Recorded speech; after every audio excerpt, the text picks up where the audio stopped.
something. I don't know. All right, so welcome back. Is that better? You're good, Ar.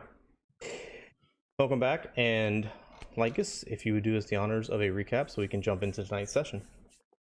Absolutely, and welcome back, adventurers, once again. So when we last left off, our adventuring party was on top of the roof chasing after Septia after easily dispatching Trellis, who was absolutely worthless, mind you. She led us on a hell of a goose chase, apparently being able to be invisible and cast spells. Fireball. I didn't take the fireball because I don't get hit by that. She hit me with an ice storm. I mean, hail and ice just blasted me. Pow, pow, pow. Brushed it off. Got her ass. So she died, and people started to come out. We tried to get away as fast as we could. We didn't know if we were able to successfully get out without everyone seeing us. But as we continued more and more into the city trying to escape, it was evident that we were very, very obvious. The heroes of the prophecy were driving the Cult of Lutheria's wagon. So we had to come up with some sort of excuse. So we decided that we would pretend that we came across the end results of the fight and hurry up and try to return these two dead priests back to the church, hopefully to see that they can be resurrected and saved. Thank God, thank Kira, they were not able to raise the dead or hopefully even speak to the dead, because that would have been a very awkward conversation. And then we may have had to massacre the entire Church of Lutheria cult, excuse me. So the note that Syaanis had created was implemented as its original intent to implicate Castor and his party of bandits in the death of Trellis and Septia. So far, our suspicions that it has gone off without a hitch. We have not been accosted by anybody, and we seem to be able to be on our way. We ended our evening over dinner, having drinks, talking about the night, probably not in the best setting when we think we're alone, but we may not have actually been, as it is a private dining area, but, lurking ears can be heard from quite afar. As we all retired to bed, Syaanis noticed a suspicious figure outside the window down the road. Wishing us all well adieu, he decided to sneak away and go after this suspicious figure, where he then discovered horns and fur, and it seemed to be a satyr, perhaps one from Castor's party. There we pick up to see where our adventures lead. And back to you. Thank you, Lycus, as always. So, the rest of you are all in the Titan's Rest Inn, resting comfortably in your room with Bullbug and Folon. Syaanis, you find yourself on the road in the noble district of Mitros. It is night, the moon is high, a few clouds in the sky overhead. There are people walking about this late hour, either going down to Stygian Row for a late night romp, or to their own homes to get rest after a long day in the Mitrosian sun. This figure that you just crept on and pulled the shoulder to face you is dressed in relatively dark clothing, very similar to what you saw the satyrs in the grove with Castor wearing, except more subdued. His fur and horns are dimly reflecting in the torchlight as he turned towards you when you pulled him. He has a look of shock and surprise on his face, his green eyes glinting a little bit in the moonlight as his jaw slacks open and he stammers to collect himself. Good evening, Can I sir. help you? No, just on my way. Uh-huh. Yep. I don't believe you. You were back there. What do you want?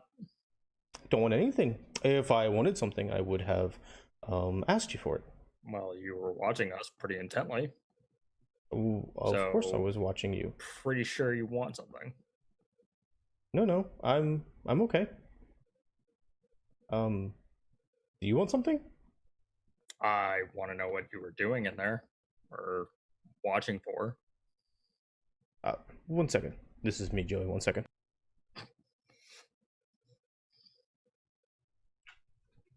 You just see the satyr go, yes, yes, Yes, dear. Yes, no, no. Okay, I'm back.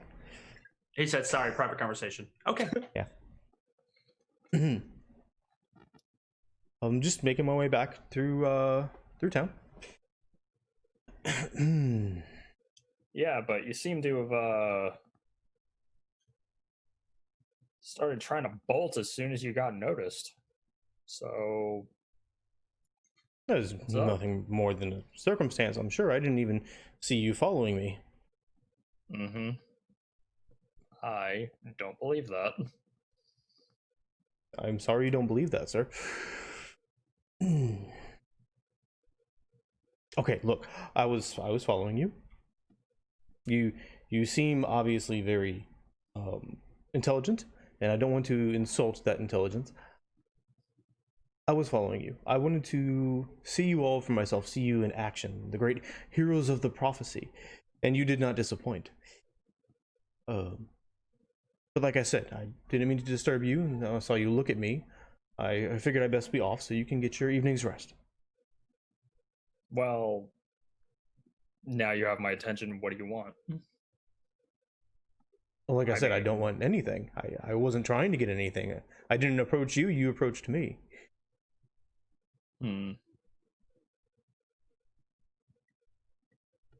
How's about this? Maybe you follow me back up there and gonna have a bit of a chat with the rest of the heroes. Bet you'd like that, wouldn't you? Not particularly. We chatted the other day in the Grove.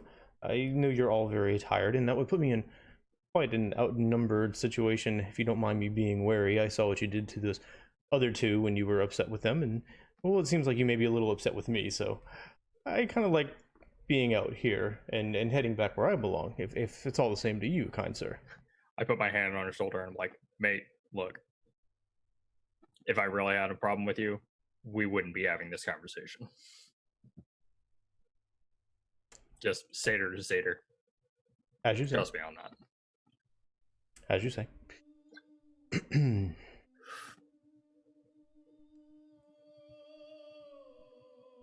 All the same, it is quite late. Don't you think? Don't you think you may need some rest after such an ordeal? You don't look too 100%, if you don't mind me saying. I mean, yeah, but I'm perfectly content with having a bit of a chat.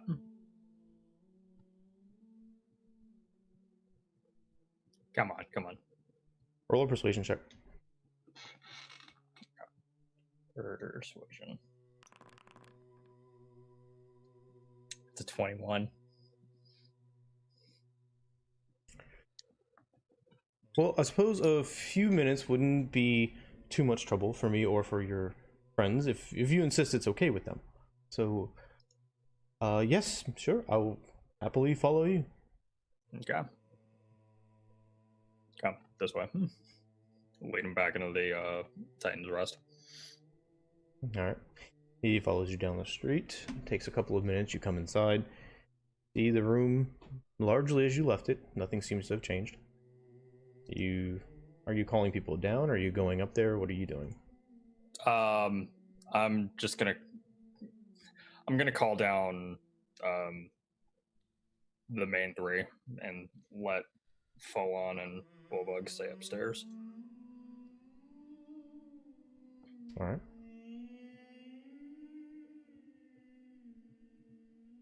How do we get called down? Hey guys, you want to have a chat with someone? I think you'd really like to talk to this guy. I'm not in the mood. I am ready for bed. I am tired. My feet hurt. You can go to bed after we're done with this. Just get down here. Important? Yeah, I'd say so. All right, Euron's like half dressed at this point because sleeping, but she'll just grab her sword and just walk down. I waddle down in my sleeping jammies. Yeah. Clutching a pillow. Yes. And obviously, I'll have to come down the elevator. Oh shit! So we're on the front. That's my job. Good job, though.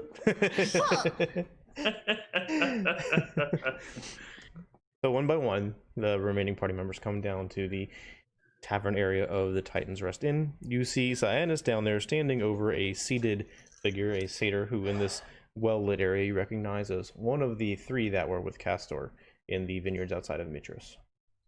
He looked at you, his eyebrows pop up a little bit.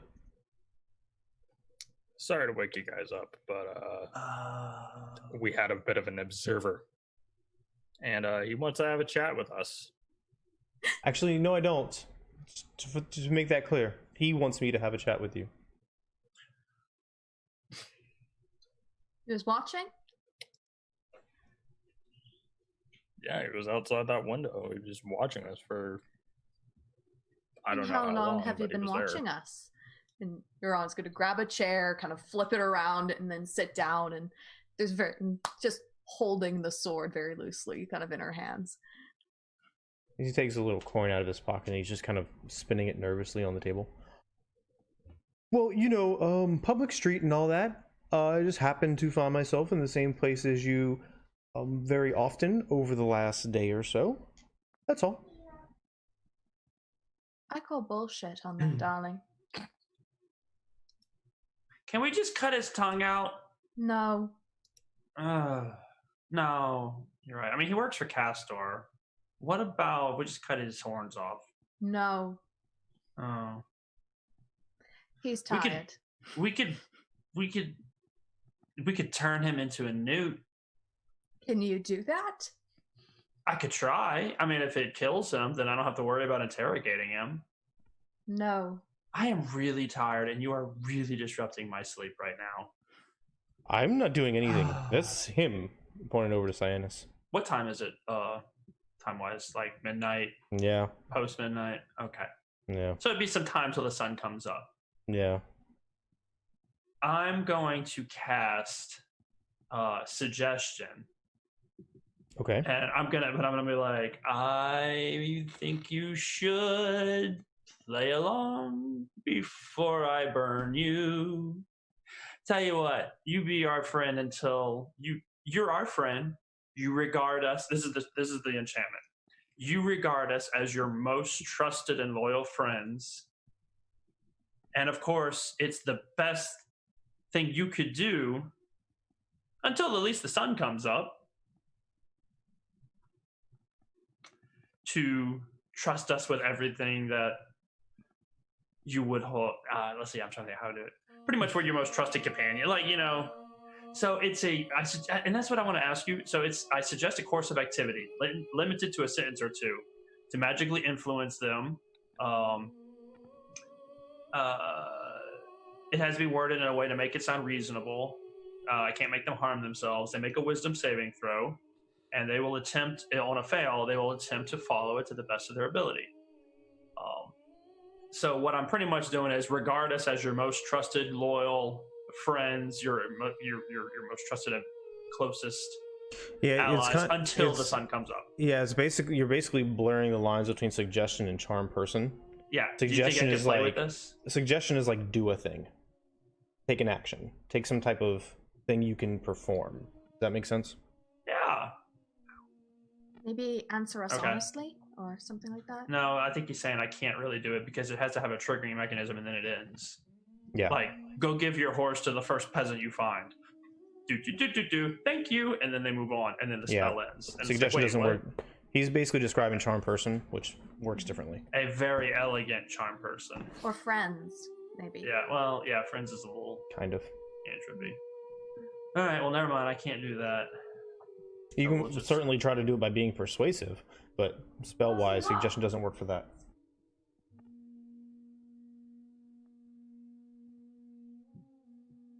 I don't know. Do you just want to smash his head? I really don't have time for this. He was watching us. I thought the whole reason they weren't bringing wine to the temples because they don't leave the vineyard. So I'm curious why this one has left the vineyards and has been following us for so long. As I told your friend here, I simply wanted to see you all in action. My curiosity got the best of me. It's really that simple. May I insight check? You certainly can. My flat nothing insight. I can That's a honestly say I don't think anyone has tried to watch us in action before. Yeah, that's a 7. Seems to be telling the truth. Are we that fascinating? Of course you are. You're the heroes of the prophecy. You are foretold to save all of Thylea from some type of eternal doom. And you walk around with practically garlands on your necks. In some places, actual garlands on your necks. If the stories are to be told, I don't see what the problem is with someone watching you. I imagine people watch you all over the place, and you become quite accustomed to it. Oh, not really. Nope. Well, perhaps Most you just people haven't make noticed. themselves, who watch us, make themselves known very quickly. Yes, You but wouldn't you get tired of that? I imagine you'd like your privacy. That's all.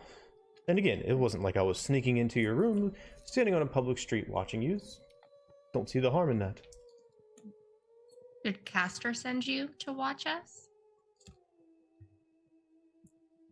Castor is not totally unaware of the fact that I may or may not be here. Is it just you? As far as I know. Unless you see somebody else around here, I'd like to talk with them because I didn't know they were there either. Are you hungry? Are you thirsty? No. In fact, I No? ate some on the street No. on the way here back from Stygian Row. Oh, you had some street food from Stygian Row. Yes. Okay. So Castor didn't send you to make sure we dispatched of the cultists that were giving him problems. Okay, so I didn't say that. I came because I wanted to see you in action. As like I look over him, does he have like a bag? Like I want to see if he's got the harp on him. You don't see anything, pouches, bags, anything at all. All you see is clothing. And it's well fitted, so it's not baggy or... If he was hiding anything bigger than some coins, it'd be kind of hard to do. Okay. So what are you going to tell your friends when you get back to the vineyard? You're going to regale them with the stories of how we fought? Or are you just going to tell Castor that we've done what we've done? I think the word exhilarating comes to mind. I think the word clever and powerful also comes to mind. And yes, you were true to your word in that you completed the quest he set you on. So I don't see how there's any problem at all. I want to know how much he knows now. He's been following us for a long time. If he knows we're trying to frame Castor or not. Because that could be very troublesome.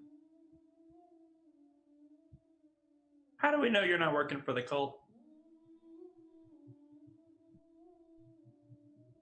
Well, I guess you could say, in a way I am, since we supply them with wine, but directly, no, I'm not. I have no proof, obviously. I think it's kind of a loaded question, but thank you for asking. I enjoy the thought process.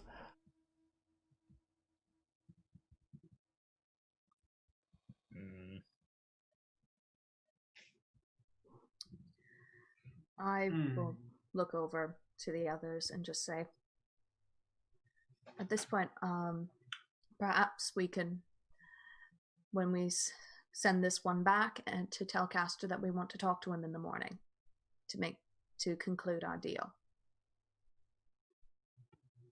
I don't think so. I don't think we can send him back before we get there. What kind of weapons you got on you? What do you got? Oh. Huh? Turns a little bit. You mind? See nothing on him. Yeah, do you mind? Are you going to touch me now? Yes. With your permission, of course, because you're obviously of no threat and you're just here as an observer. He raises his arm and smiles a little bit. Tickle. Satyr fun. And then I start really looking for a damn knife or something. Roll an investigation check. Oh, I roll. Like, I'm all up in his junk. Ooh, a little personal. Thank you. 12. You find nothing that you can't see. Okay, so he has no weapons on him whatsoever. Not that you can tell. Nothing that looks like he's a spellcaster or anything of the sort. He's just a traveler. Be like, how the hell do you get through Stygian Row and not even have a blade on you? Yeah, it's not very smart. Tailing heroes that are always in dangerous situations with nothing to protect yourself is not very smart. I know how to hide. Unfortunately, apparently not from the best in the land, as it were. I don't trust you, Joey. I'm casting Detect Magic. I'm gonna like walk away. I don't trust you, Joey. I don't trust you, Joey. Detect magic. I'm gonna walk away. Like walk away to go use the privy, but I don't actually go use the privy. Okay. And then I'm going to cast Detect. Damn camera. And then I'm gonna cast Detect Magic, and then I'm gonna just come Okay. and like scour him. Try holding your hand there for like 2 seconds and doing Yeah. it, by the way. It does not like your face. You cast Detect Magic, glance over your shoulder. You see nothing outside of, whatever small magical items your friends may have on them. There we go. This dude is seriously interrupting my sleep and killing my vibes. I am not a happy camper with him. You'll kind of see me like this pillow I've got. There's like a stick figure drawing, and it looks suspiciously like Kira. And I am not in the mood for this shit. Can somebody just, you know what? Who's got the horn on him? Do I have the horn on me? I think I have the horn on me. But here, I do. Does anybody have any more questions, or can we conclude this business? I'll ask him if he wants to board with us for the night, and then we can return to the vineyards There you go. together That's in the great. morning. I mean, it is Oh. pretty dangerous to walk around the streets at night. I very, very much appreciate your concern, but I would really like to be back to my own home with my own people, and I'm sure that you need all the rest you can get after such a trying day. No, it's fine. Just come here. I'm sure you're thirsty. Okay. Roll a persuasion check with advantage. This is going to be hard, though. He does not want to stay there. He's gonna though. Yeah, that's the thing. It's gonna be a struggle, Snuggle. It can be a choice or not. But 17. he ain't going. 17.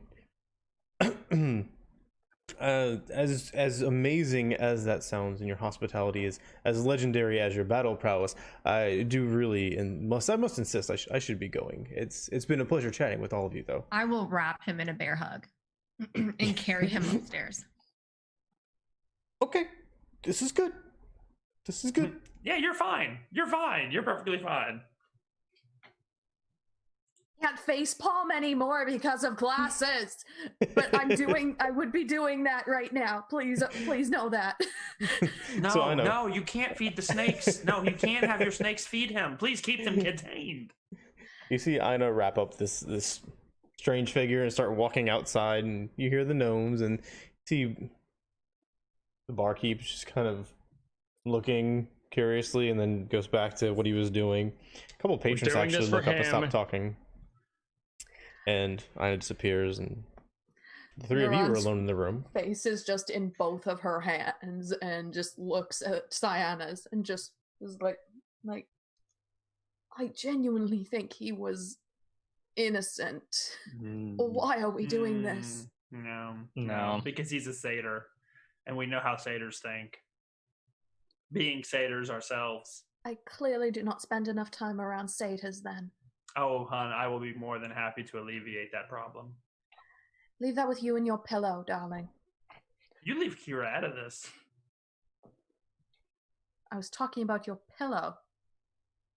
Yeah, Kira.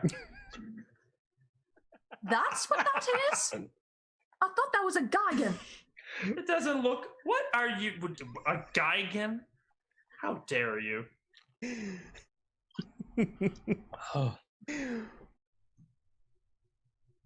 So All on the right. trip up the elevator, I'm putting Homeboy in like a sleeper hold. Like I want him unconscious by the time I hit the top. Not dead. Just don't want him asleep. Okay.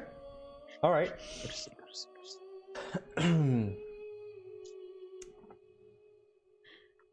All right. You go to adjust your arm position to get to the point where you get him a little bit of a blood choke.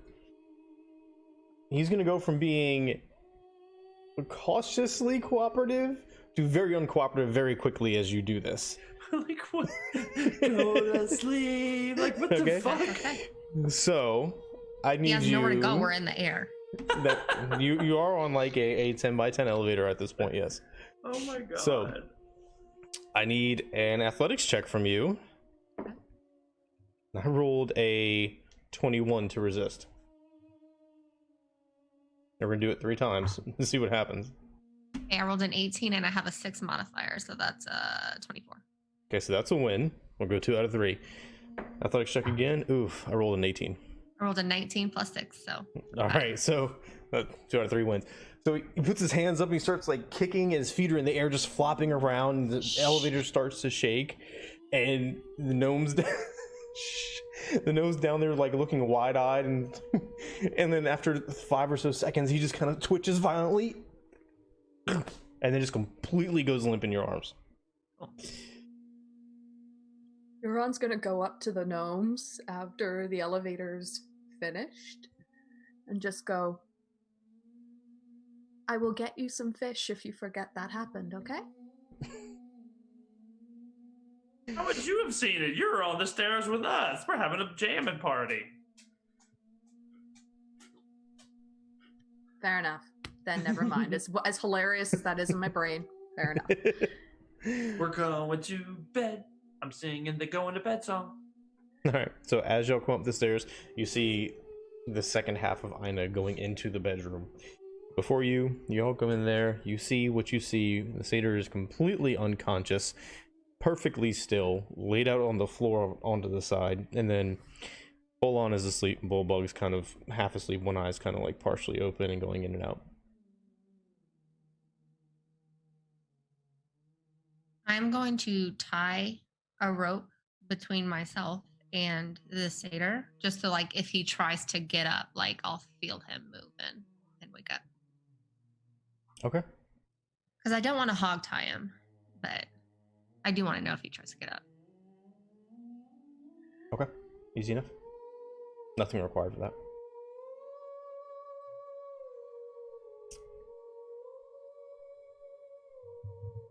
And with that, time to go to bed. Yeah.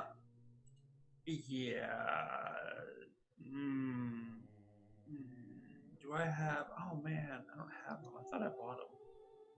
I don't have manacles. I was hoping I had manacles. I get Bullbug's manacles. They might be Okay. too big.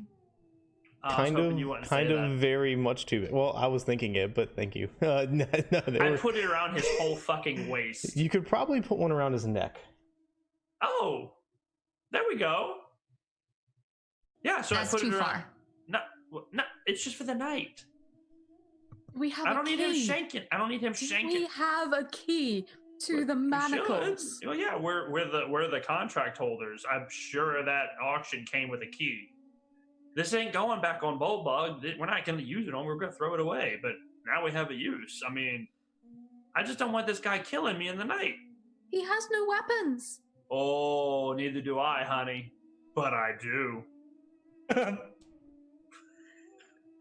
That feels like addiction. And like I It's pull up the addiction. pillow and I'm like, you think it's just a pillow? You think it is? You don't even know the things I can do. I feel an urge to smother you with that pillow right now, Lycus. I'm not in the mood. Thank you though, but it's been a trying night. And I go get the manacle and I put it around his neck and I tie his hands up and I put him in a very comfortable position. You know, I think we might I put a need blanket over him. Oh Yeah. God, I hate even saying this, but we're gonna want to gag him. Well, I think so, but I don't.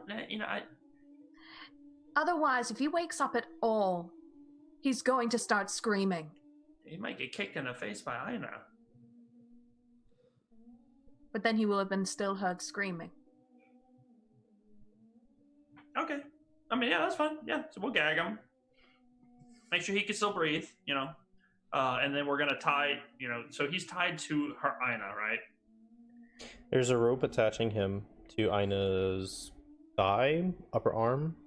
And so now, and he's manacled and he's gagged. So we all just chip in a little bit. So he has a manacle around his neck and then the chain coming off. Yeah. The other end of the manacle, what is that on? Well, that's just like flopping around. I don't know if it's attached to an iron ball or is it attached to. Can Ina hold on to that? Yeah, these were wrist manacles with a chain between them. There's about a foot in between them because of the size difference on how big Bullbug is. Huge, not huge, large. I put it under the bedpost. Okay. I just lift up the bedpost a little bit. Oh, and that feels bad. There's only a foot, though. I don't think he'll be able to sleep real good. Oh, yeah, that makes sense. Let's just drop the manacle idea. Okay, we'll drop the manacles. I'll wake up if he gets up. Okay. We don't need to torture this poor guy. Right. We don't need to torture this guy at all. You're going to sleep with us whether you want to or not. Most satyrs would have been very pleased at that proposition. That's a very good point. Mm-hmm.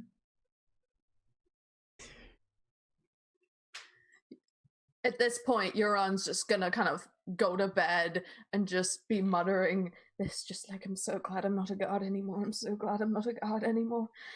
Oh. All right.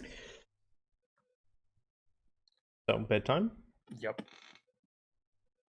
All right.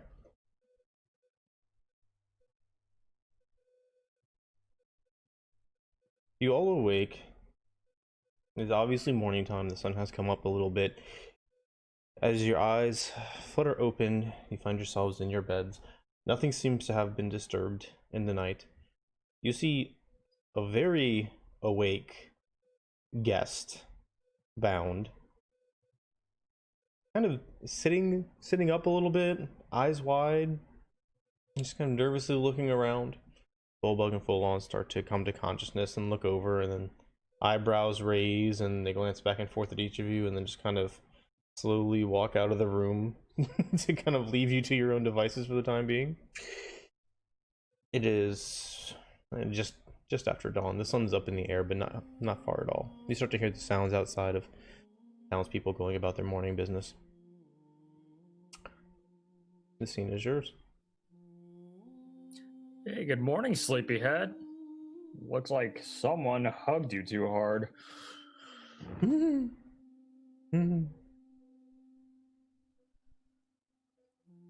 I still don't like this. I'm like, what? He's going back home today. Yeah, we're going back to the vineyards right now. We're bringing him back right now. Hey, dude, you want any breakfast or you want to just head out? I mean, we are always hospitable guests. Absolutely. Absolutely. Was he gagged or not? He's gagged. Well, I mean, we can... yeah, we're awake. Like, we'll untie him and everything. Yeah. Okay, so he's completely unrestricted now? But you better not run. Yeah, but he's like, he doesn't have like free access to the door or the windows. Like, he's surrounded by heroes. He's untied, but he ain't free reign. That's why I understand. That's why I asked unrestricted. Yes, thank you. Make sure I'm on the same page as y'all. I'm okay. Thank you. I didn't get much rest. Oh, that's one way of putting it. I don't have much of an appetite, but please feel free to eat. Come on, don't be bashful. I go get breakfast and I get him a full plate. Like, come on, eat up. And I start eating. Okay. You start to eat. He just kind of looks at it and keeps glancing around. I'm going to go down to the dining area, basically wherever Bullbug and Folon are. And first, I'm just going to ask how they're both doing. So they're good. And then I'll tell them roughly, like, oh, we're heading back to that vineyard today. So just sort of very roughly, without mentioning that we sort of forcefully kidnapped a satyr, bring them up to speed on sort of what the day's plan is. Okay. They don't respond much because they're kind of stuffing their faces. They both seem extremely hungry this morning, but they're nodding in assent and understanding.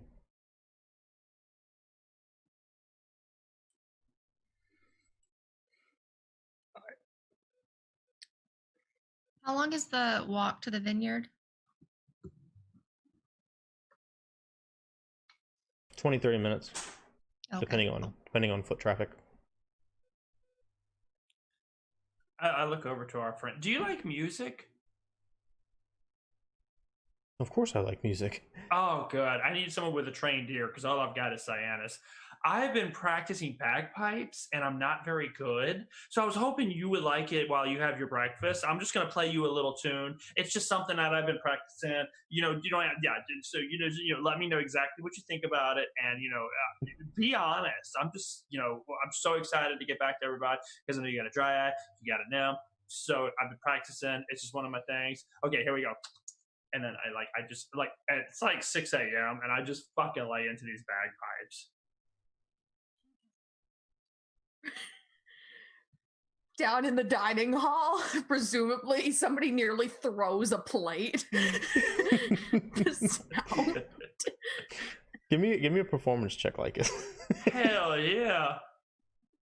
With disadvantage, since you said you had No, you don't know how to do it.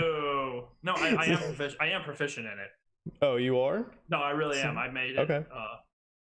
No, that's it was fine. like, please choose an instrument, and it was like bagpipes. I was like, I was going off of what Lycus told the eye. So if you want to be good at bagpipes, you're good at bagpipes. That's the thing. No. I'm not. So I'm proficient, but I'm making it seem like this is the next instrument that I am practicing to be good on. Okay. I'm not pretending like I'm an expert at it, even though I am proficient in it. Got it. Okay. But we are in a confined space. It's kind of like, it's one of those things where, there's people that are really, really good with a bagpipe, right? And there's people that get hired out for cheap at like low budget weddings with the Scottish thing that aren't really great at it, but they were affordable. And that's kind of what you hear coming down from upstairs, reverberating through the wooden floors above you. Is someone killing a goose? Yeah. It's fucking on. You're just kind of cringy, smiling and nodding. A little painful, yeah. And then I let it deflate. What'd you think? It was so amazing. I think I never need to hear bagpipes ever again in my entire life. I have Thank filled you for your that. entire bagpipe quota. Yeah, I'll easily just keep on practicing with other people so they can give you better feedback than me, though. Man, Yes. thanks so much. My pleasure. It's the least I can do after such fine hospitality. A quick question, because I've forgotten. Is this dude one of the Four Winds? Like he's in the group, the Four Winds or whatever? So Castor is one of the Four Winds. Okay, but this guy is not. No, these are just a group of, he is one of a group of satyrs that you saw with Castor. Okay. In the vineyards of Mitros, and they're the ones that lay claim, along with Castor, to the deal that was made with the Temple of Lutheria, however long ago. They say hundreds of years. So. Okay. Cool. Thanks. Yep. We ready to get going? Yep. Absolutely. You ready to go? I turned to our new friend. What is his name? Do we know? Are you asking him his name? Nobody ever asked him his name. We never asked his name. No, that's fine. And what's your name? Friend? I am called Minal. Racking my brain. Do I know him now? Probably not. I didn't know if he was renowned for anything or is like. No, he's not renowned for anything. Oh. What tribe you from? I'm not sure what you mean. Like, are you looking for a name of a tribe or something like that? Or Yeah. I'm clan- from the clan, yeah. our clan are the ones that maintain the vineyards here in Mitros. That's what we told you Okay. last time you visited us. Well, I didn't know if you were a transient. Maybe you were, just stopping by. We. Oh doing- no, nothing of the sort. No, this is my home. Yeah. So. Oh, okay. Okay. So you've been with this party for a long time. Yeah, I was born here. Oh. All right. Okay. Yeah. That's real good. Mm. Oh, we're ready when y'all are. Huron's gonna kind of lean up from the up the elevator shaft, presumably if everyone's still up there, and go, "Who was killing a moose?" What's a moose? It sounds like a goose. I don't know, but I think I got a screw loose. What the fuck was that noise then? We were practicing. Practice more. Oh, okay. Not now, you asshole. And I We're in a kick it. city. I just kick it the fuck up. You see Lycus coming down the stairs playing I'm up so bagpipes. excited. I'm like, she requested special request for the Lady of Snakes. Your guest is kind of slowly walking down behind, just kind of like. I give him the most sympathetic look as soon as he looks at me. Lycus, maybe you should save that for the countryside. The echo will be marvelous. I think it's a good idea. I'm a little winded. Exactly. Yes, I think that's a great idea, Balzar says, as he Yeah, continues absolutely. behind the bar. We'll play this on the way out. Maybe not in the city. Just, I need my wine. Here's some wine. Have a wonderful day. Thank you. I will pass over like an extra, Syaanis, can you give me like 2 gold or something? I think I need to apologize. Yeah, fine. Thank you. 2 gold to Balzar and just like, I'm so sorry. I am so sorry. It's quite all right, ma'am. Thank you. Thank you very much. I hope we are not the noisiest patrons you've had. You are, but again, thank you. It's fine. It's fine. It's fine. All right. So like as we walk out, I'll be like, so tell me about your relationship with Castor. He's a friend. He brought us the Boreal Harp. He charmed the water elemental to make our job that much easier. What else would you like to know? Is he also part of your tribe? Or he's just like your ruler? Ruler isn't a good word. That's He's kind of the vibe I also- got when I saw y'all together. I'm just trying to figure out y'all's hierarchy. It She's definitely not seemed from like around here. Castor was at the top. Yes, I can understand how that could be confusing. We don't have much of a hierarchy. It's kind of everybody in charge, nobody in charge. Well, for most things anyway. And how does that work out? We've been supplying wine to Mitros for centuries without a concern. You tell me. So are you now concerned? I'm not concerned. Castor is concerned. I don't see how a tribe can function without defined roles. Well, you're welcome to come live with us for a while and find out. Why is Castor concerned? Castor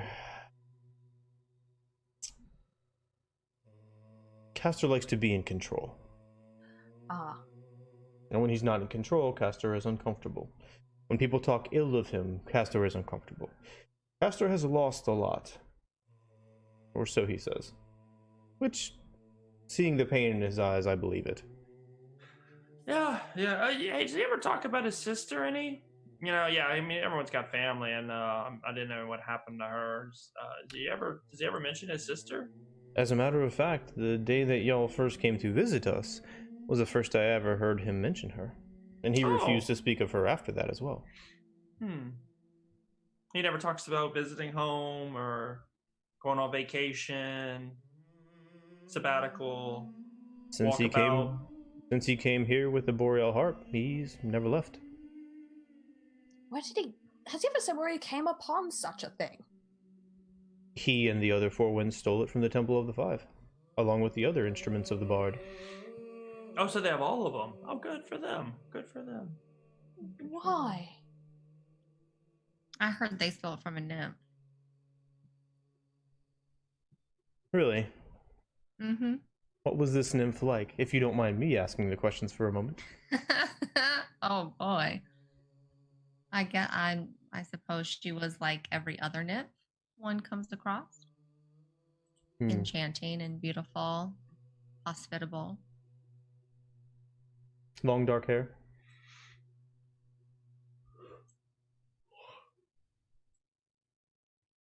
Reaching for notes I took a long time ago. You searched the recesses of your memory. Help me do that. I don't think I wrote her description. I just wrote what we did. That's okay. Well, the answer would be yes. He describes a nymph very, very similar in appearance to the one that you were speaking of. Yes, that sounds very much like the one I'm referring to. That would be interesting. Why? Because she was with Castor and the other Four Winds when they arrived. Castor stayed. The other three members of the Four Winds scattered. I'm not sure what transpired between them, but they weren't nearly as copacetic when they left as they were when they arrived. I see. I turned to Lycus and I'm like, we've got to ask him about that shit. Did they ever say what inspired them to get these instruments? Must have been quite an effort to get in, go through the temple, all of that. You would think that, but pride is something that the humans around here seem to have no shortage of, and it extends to the security of their most precious artifacts. They seem to go missing with apparent ease.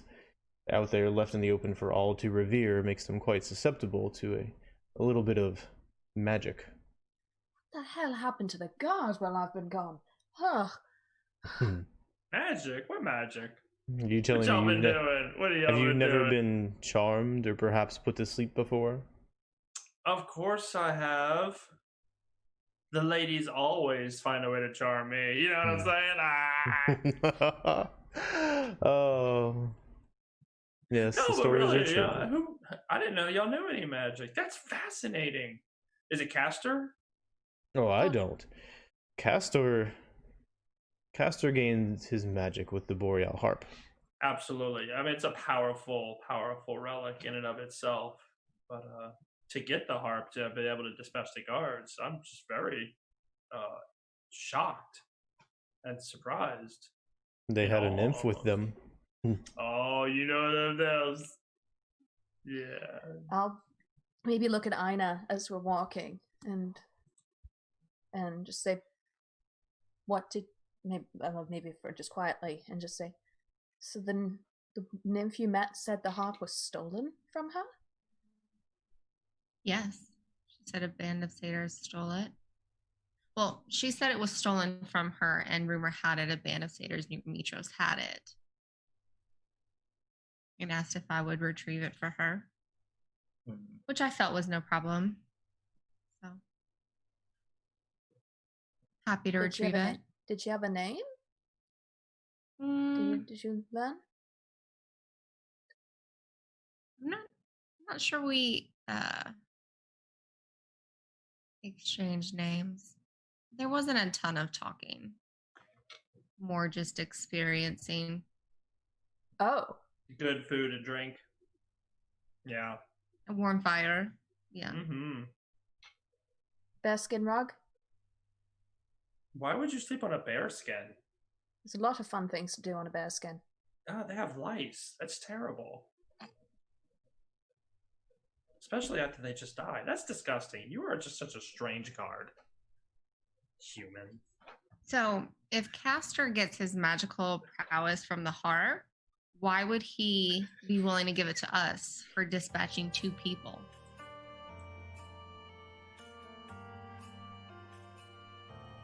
I'm just going to say that out loud to like the entire group because I really want to know. What are everyone's thoughts on that?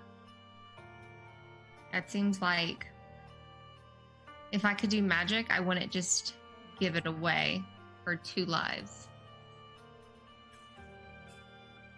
A dragon life, maybe, but not 2 humans. Mm. If the Temple of Lutheria was not involved in the wine festival, maybe, if there wasn't that need to keep supplying them, or whatever, make a killing at the wine festival. But that's the only thing I can think of. But that wouldn't be, that sort of grand plan may be worth the exchange of a harp, but I don't know, I barely met Castor before what that happened. But he did not seem the most honest person. Yeah, I'm wondering if he was planning on double-crossing us to begin with. I mean, not Oh, like we didn't. Castor's sort of man that keeps his word. Oh no, we didn't tell you that already. I look over at Syaanis, but like, fuck no. Yeah, fuck. Absolutely. No. He's gonna try to kill us. Austin said we should give him Syaanis said we should give him a chance. Yeah, I mean, you give him a yeah, chance, but he's gonna kill us. He also I'm played his pretty little sure. harp in front of us, so I mean, I have no problems taking the guy's money. Because, I mean, come on. But, fuck that guy.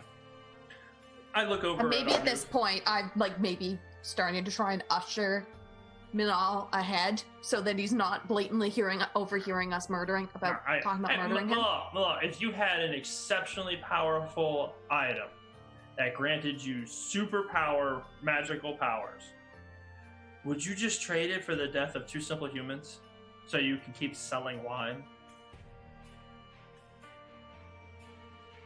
I mean, he's gonna, really. I would think not, but Yeah, I'm not Then again, saying I've he's never going really- to kill us or attack us. I've never really but wanted anybody dead before, so I don't know how powerful of a force that could be. It's very true. He brings up a good point. He does bring it up. We don't know how big of a and like I look at everybody and I'm like, he does bring up a good point. We don't know how big of a thorn these 2 were in his side. Maybe he's best off. I don't know. I suspect some of these are questions we can only get Castor to answer. Yeah, we'll Yeah. see. I mean, maybe he's a changed man. And I look over at Syaanis and I'm like,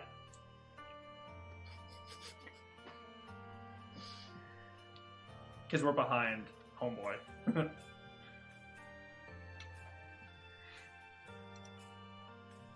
Okay. Anything Okay. else to discuss while you're on the way? I'm just curious. Well, I guess let's find out. If it turns out that he is a changed man, wonderful. If not, I don't think we are ever without weapons, so.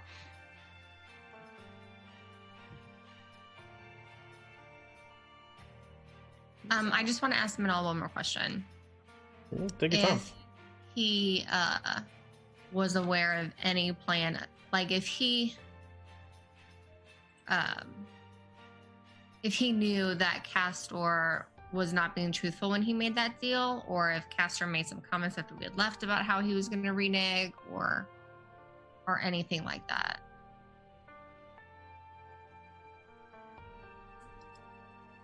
No. He made no comments to me.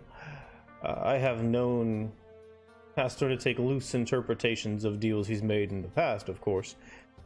But most people do. I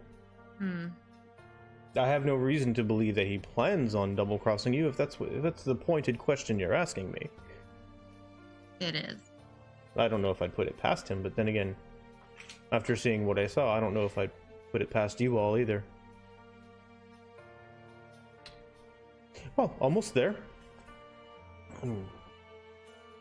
You've now started to come into the vineyards themselves. You still have a little bit of a ways walking in the vineyards before you get to the cutout path to the left-hand side into the forest that leads to the glade where you know that Castor and his troop are said to reside.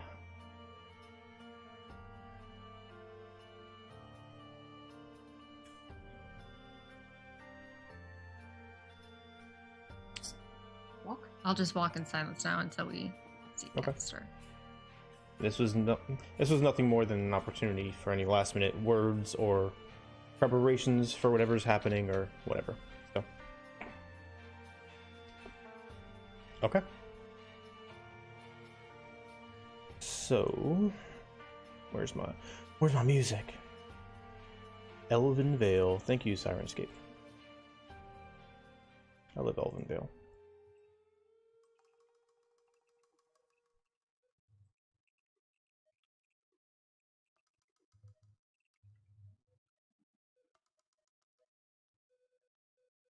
Alright.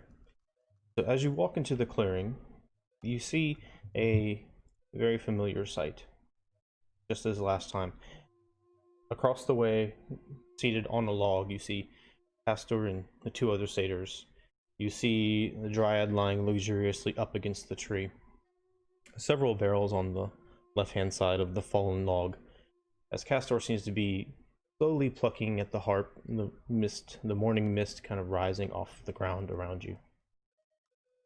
They take notice of you. The satyr next to you quickens his step to go across the glade with his arms outstretched, and you see them smile back and forth at each other as the two on either side of Castor stand up and bring their arms out as well, and they all come and hug and embrace, and, oh, we thought something happened to you. Where did you go? Oh, I went and saw what they were doing in the city. It was amazing. And they carry on for 30 seconds or so.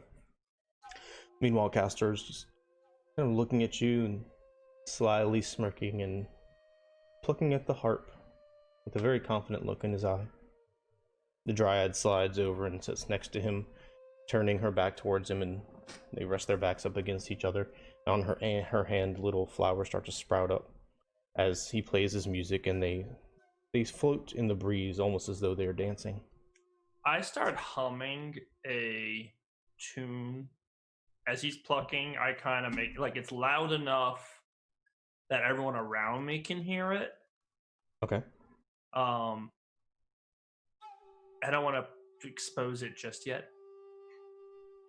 Okay. But I'm just humming a loud tune. As long as he keeps playing that harp, I'm humming this tune. Okay. You got it. So you approach in the glade, side by side, a little distance apart. As you do so, the three satyrs kind of spread out a bit to clear the space between you and Castor, expecting Yo would want to talk, obviously. Castor stops playing for a moment and stands up, takes a couple steps away from the log. The dryad leans back in the other direction, one arm behind her, curiously watching. I wink at the dryad. She slowly winks back. I can't slowly wink. She slowly winks back.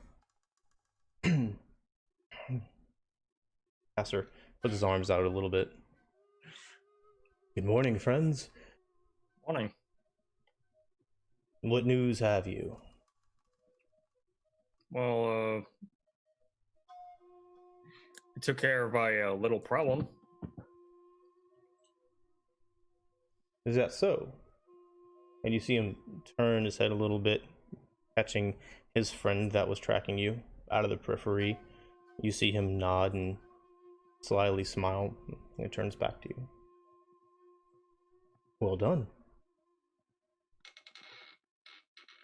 I must admit, I didn't know if you had it in you, but I am pleasantly surprised. And it looks like Lycus didn't get hurt either. Bonus. Mm. Wow. We Is are there good anything at what else? we do. Hmm? So we are good at what we do. And I apologize I didn't get to meet you properly last time. Yes, you had quite the fit. Are you all right? Not really, but at this point, you just carry on. when even though it hurts, you just keep carrying on, right? Yes, I suppose. That is one way to go through life. So, we hold up our end of the bargain. Now for you. Oh, the harp. Fair is fair. He kind of holds it out a little bit. I'll take it. Like, I'll approach him and take it. Okay.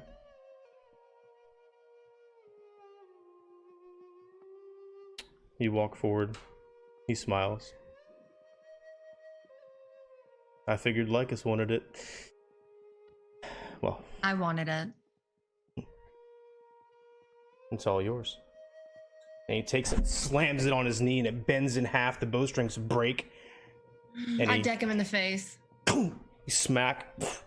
He tumbles around, falls to the ground. The Boreal Harp slams on the ground. A little bit of a tongue from the last nymph string hair that is still in place.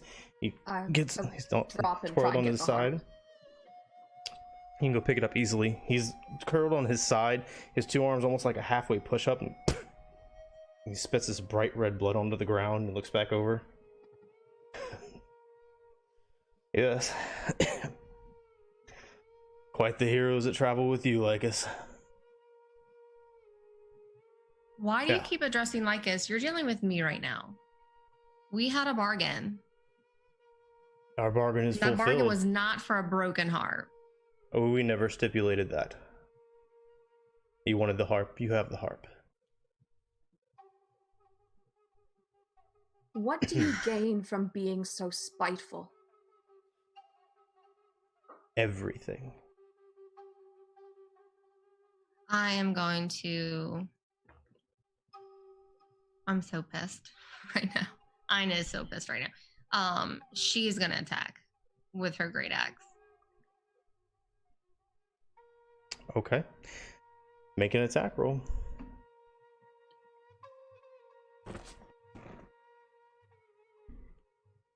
What is the Dryad doing and the other satyrs doing? They reacted knocked out. They reacted with shock. She bolted up to her feet and she kind of stepped back a bit. The other three satyrs look at each other wide-eyed, not really sure what to do. And then the two of them that weren't tracking you, their eyebrows kind of furrow a little bit and they start looking very angry. The third one still looks kind of surprised, but seems to be looking to them to get an indication of what to do. Go ahead, Ina. I rolled a 22 to hit. 22's a hit.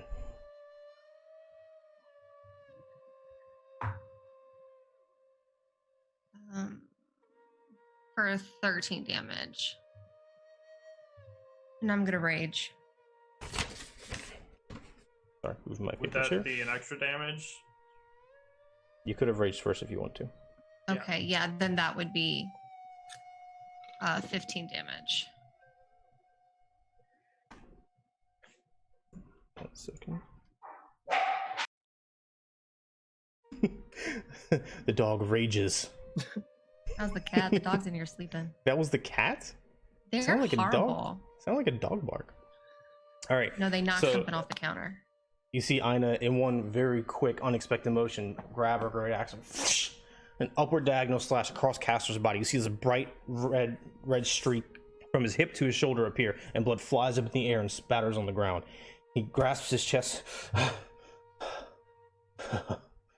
Oh, that was a mistake. Maybe write a roll for initiative, please.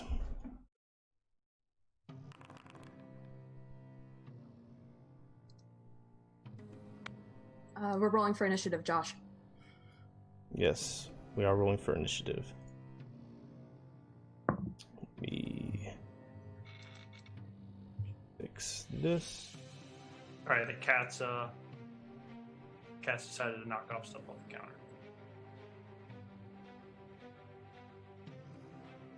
Y'all can go ahead and you should have the map in front of you. Move your tokens where you need to. Y'all were somewhere between 10 to 20 feet away. Ina had stepped forward 10 feet. Castor's a little bit further ahead of where he is now on there. I'm just swapping the stream view over. I don't Which one's Castor? I'm guessing the gray one. He is, as you're about to Okay. find out. I would say that y'all were, he was here, Ina was here, and y'all would be Okay. probably back like here somewhere. I jumped over to get the harp, so Okay, yeah, I'm you could probably be. close by too. That's fine. That's perfect. All right. Yeah, I'd say I was pretty close, and then all y'all are just rolling up on that bitch. I mean, Ina stepped out away from y'all. I mean, if y'all want to I be that close, figured you're she welcome would be to. 5 feet further than us, at least. Y'all would probably be next to me or behind me. I know Yeah. you're on jumped up. Yeah. I'll just I think be that's like about right here then. All right, so initiative time. We got 20 and above. Anybody?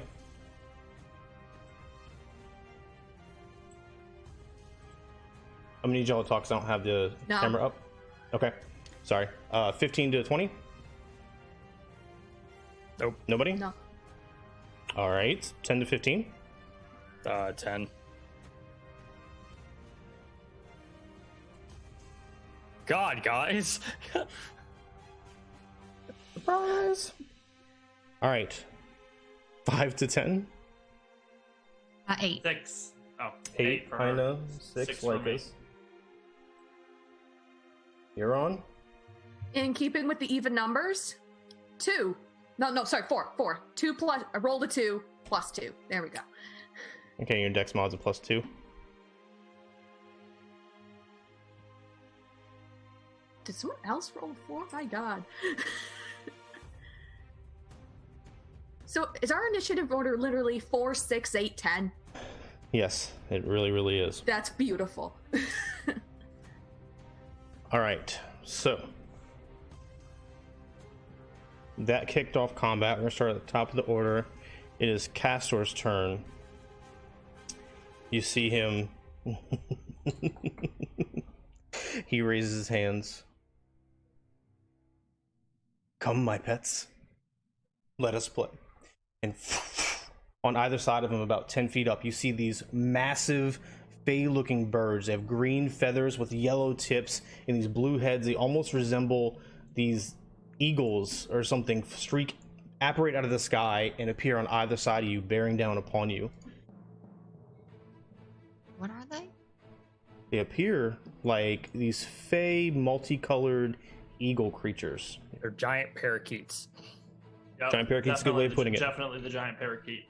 And as he does this, you see his fur turns this dark gray, his eyes glow red, and he gets a little bit bigger and bulkier all around. That is the end of his turn. Dryad is up. You see the Dryad looks at you, Ina. That wasn't very nice at all, was it? I need you to give me a wisdom saving throw. Is it versus charm? Ina. I know. Is it versus charm? It is. So what I've been humming this whole time Uh-huh. is a counter charm. Okay. And so as long as I'm performing, technically as an action, but I don't know how you wanted to rule it. I was anticipating he would use a harp to try and charm us, so I was performing a counter charm. That's why I never spoke to him. Okay. They have advantage on being frightened versus frightened or charmed as long as they're within 30 feet of me. Okay. In combat, I would have to use that as my action, but since we just rolled into this, I just wanted to play it out and see how you thought about it. Yeah, we'll roll with it for now, and that's 100% fine. From now on, it's gonna have to be readied and stuff to use like that as a reaction. Okay. Make sense? Even rolling in before combat? Yeah, because that'd be kind of like, that's basically like saying for the 5 minutes, I'm gonna ready this spell. Basically, it's not really a spell. We can talk about it offline. But anyway, for now, it's fine. We'll deal with it later. No big deal. Okay. Got it? Okay, so go ahead and roll with advantage. Your wisdom saving throw, Ina? 9. That was with advantage, right? Okay. I really think you should be nicer to your hosts. You are charmed by the Dryad. She's a trusted friend, etc., etc. Although you're not under her control, you take the requests or actions in the most favorable way you can. All right. Now, if the Dryad or any of the allies do anything harmful to you, you can repeat the saving throw. Otherwise, it lasts for 24 hours. So I view her favorably in what she says. You view her favorably as a trusted friend to be heeded and protected. Okay. Okay, you got it. And she is going to...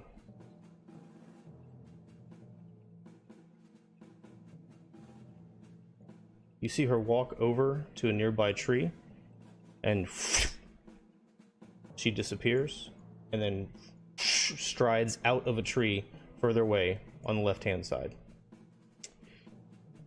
And that means the 3 satyrs are up. You see them reach down behind the log, and they each pull up these 3 short bows. The one that was with you knocks back, but he isn't really sure what to do. He doesn't take a shot. The other 2 do, however. The first one is going to target you're on because you're out in the open. That's a 17 to hit.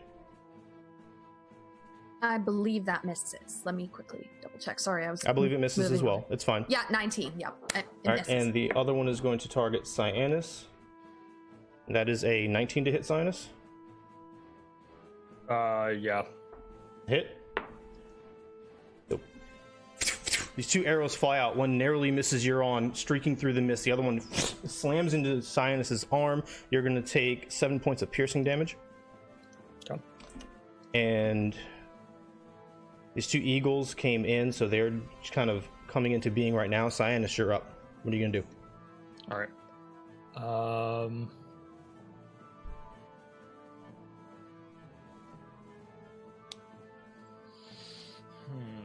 Should we take out the small dudes first or the eagles? Yeah, screw it. All right. I'm gonna walk up and lunge out at Castor. Okay, go for it.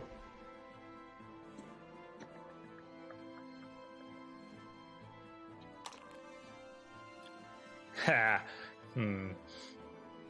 That's a 27 to hit. 27 hits. All right, and let's see, that damage was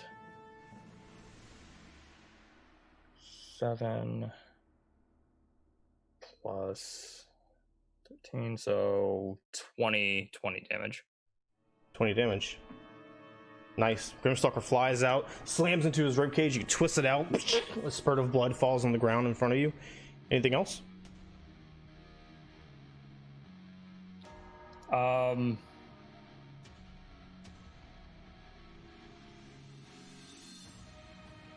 Then I'll just use my bonus action to disengage and go back 5 feet. Okay, easy enough. Anna, you're up. Is Castor on the ground or is he still standing? He's standing up. Okay, so I just want to make sure, like, I'm totally understanding, like, this charm that I'm under. She said I really should be nicer to my hosts. Mm-hmm. But I'm also not under her control, so... Correct. So I can just use a weapon that does less damage to be nicer and still fulfill the charm. It was vaguely worded. I'm letting you interpret that however you want and trust your judgment. As long as you can justify it to yourself, it'll be fine. You probably would not attack her for sure. Her allies, however you want to interpret being nicer, go with it. Okay. I am going to interpret being nicer as just killing him quicker. Okay. So he suffers less pain. Okay. So I am going to I want to do the Grand Weapon Master. So I want to take a 5 penalty to my attack roll and add 10 to my damage. You got it.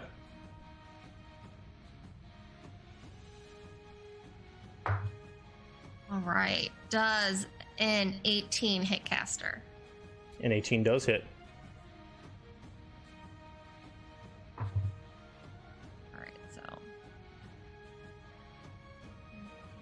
26 damage on my first swing.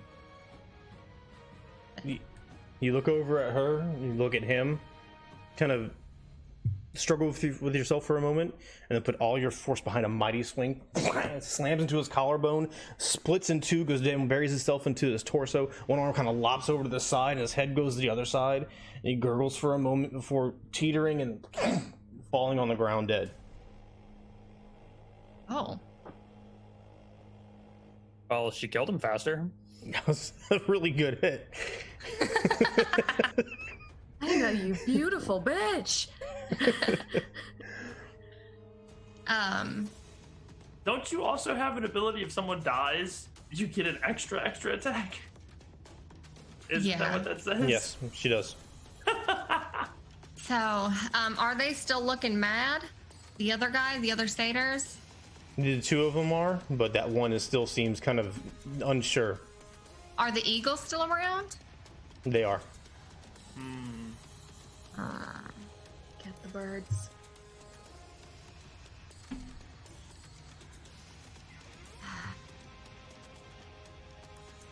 Okay, yeah, I'm gonna come up to this bird and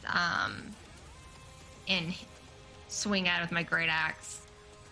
Not necessarily like wanting to do anything, but maybe more of like a shoe kind of thing. But if it doesn't move, then it's gonna get hit. You know what I mean? Okay. 17. Does a 17 hit those birds? It does. Move. So 6 damage. All right. We're gonna call that one number 1. It'll be kind of hard to keep track of them, but I'll do that. Okay. And I'm gonna put a condition on it. Give me a condition here. There. That was number 1. That one's number 1. And that was number 2. There we go. And number 3 for the satyr is the one that was looking hesitant. All right, if there's any confusion, just ask me. All right, so number 1 took 6 damage. You slashed out at it, kind of backs up a little bit. Looks pissed. Anything else? No, that'd be it for me. All right, Lycus, you're up. Yeah, I'm gonna cast Shatter. Okay. Right at those barrels to hit all of those guys and those 3 guys in the bird. All right. I need a DC 14 con save. For all 3 of them? Yeah. All right, number 1 is a 4. Number 2 is a 12. Number 3 is an 18.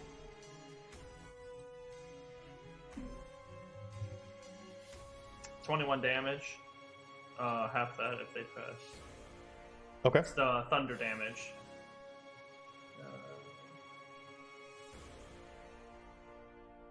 Yeah. All right.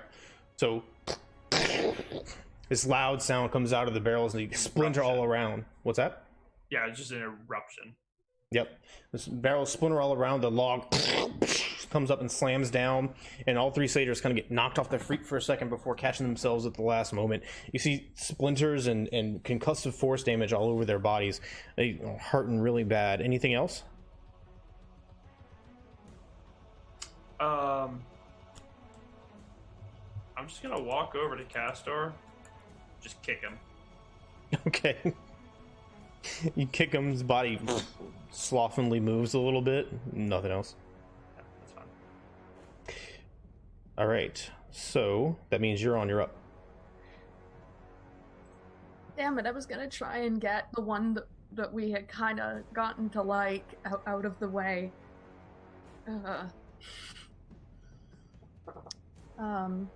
Well, I might still do that. I will look at, well, I guess first if I can, I would like to look at Minal, that was his name. Mm-hmm. I'll look at him and just go, run, please, run. You looking at him now, you see he's all covered in pieces of shrapnel and stuff. His eyebrows furrowed, and he looks pissed just like the other ones do. He doesn't seem to be taking your advice now. What are you gonna do? Kind of go, for fuck's sake.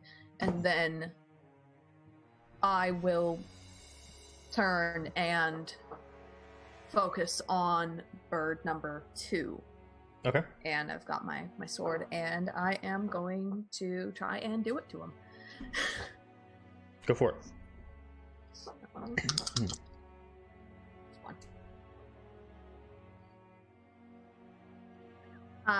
So that's a 26 26 hits. for 11 damage. Alrighty. And then I will swing again. That is an 18 18 hits. for 11 damage again. Nice. I actually Right. rolled decently. So Euron slams out, it cuts into these green feathers, and you see this kind of weird, misty, purpley blood come out and dissipate in the air around you. As it falls down on top of her, the eagle making this strange, ethereal, otherworldly noise as it gets lashed out and takes all these cuts. Anything else? No, that'll be it. All right. From deeper in the trees, behind where the satyrs were, you hear this sloshing noise. Water elemental. Water coming around trunks, over branches, before coalescing in this massive, ever-churning waterfall in place as it approaches the field. And it is going to, let's see, check something real quick. Where's the...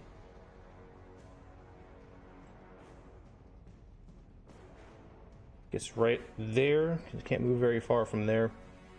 It is going to slam out at Euron. The first one is a 22 to hit. That hits. You're going to take 17 bludgeoning damage as this water comes and slams and crushes you all over your body. The second one is a 13 to hit. That misses. All right. You pick your shield up and the water just pours over it, slamming into your body with extreme force. We're back at the top. Castor is dead. The Dryad is up.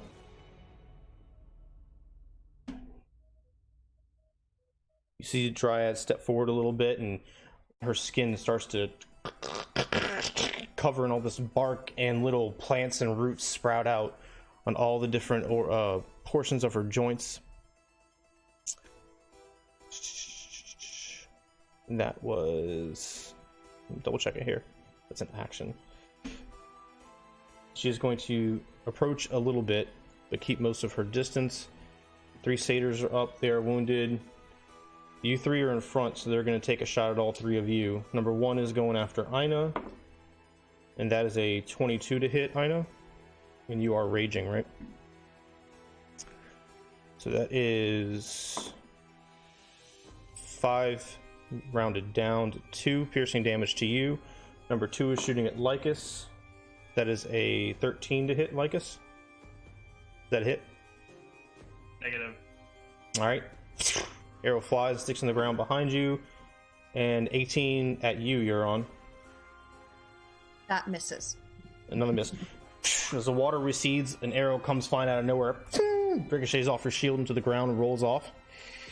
Eagles. So that's how it's going to be. Okay. Can I roll my wisdom saved to break this charm since I got damage? You certainly can. 12. Pretty sure it was a 14, right? Let me double check. Yeah, it was a 14, so you're still charmed. Okay. All right. Birds. They come through, one at Ina and one at Euron. Slashes out with its beak, and then both talons, well, one talon follows as they streak up in the air above you. This is going against you, Ina. That's a natural 1.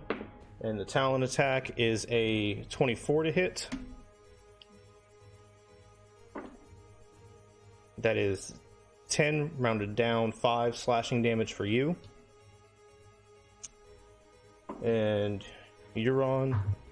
The beak attack is a 12, which misses. The talon attack is another 24 to hit.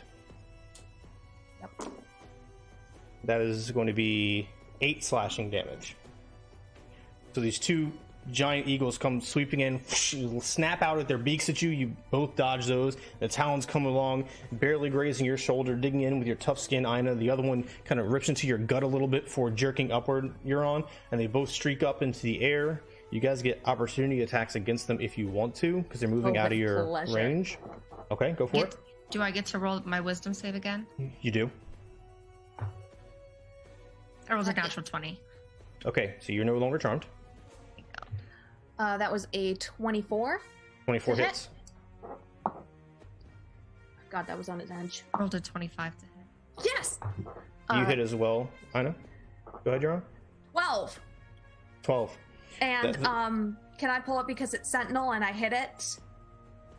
I can't remember if it's because with Sentinel I can't remember if it's attacks something not other than me or. It doesn't matter. And it can't run. Slams its talon into your rib cage. It starts to pull up. You bring your sword around and slam down on its leg. Its leg decapitates from its body and kind of forms into a mist and disappears beside you. It streaks up, twirling for a moment in the air before exploding into this purplish pinkish mist all around you. How much damage did you do, Ina? 16. 16. Your great axe comes out and slams into its back as it streaks up in the sky. More of that blue misty blood flies out, but it survives and makes it higher up. It is now about 60 feet in the air, hovering above you, a little bit further away, kind of hovering over where the dryad is. Syaanis, you're up. What are you gonna do? All right.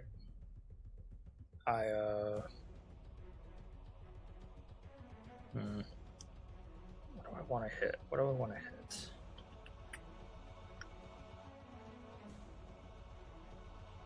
All right.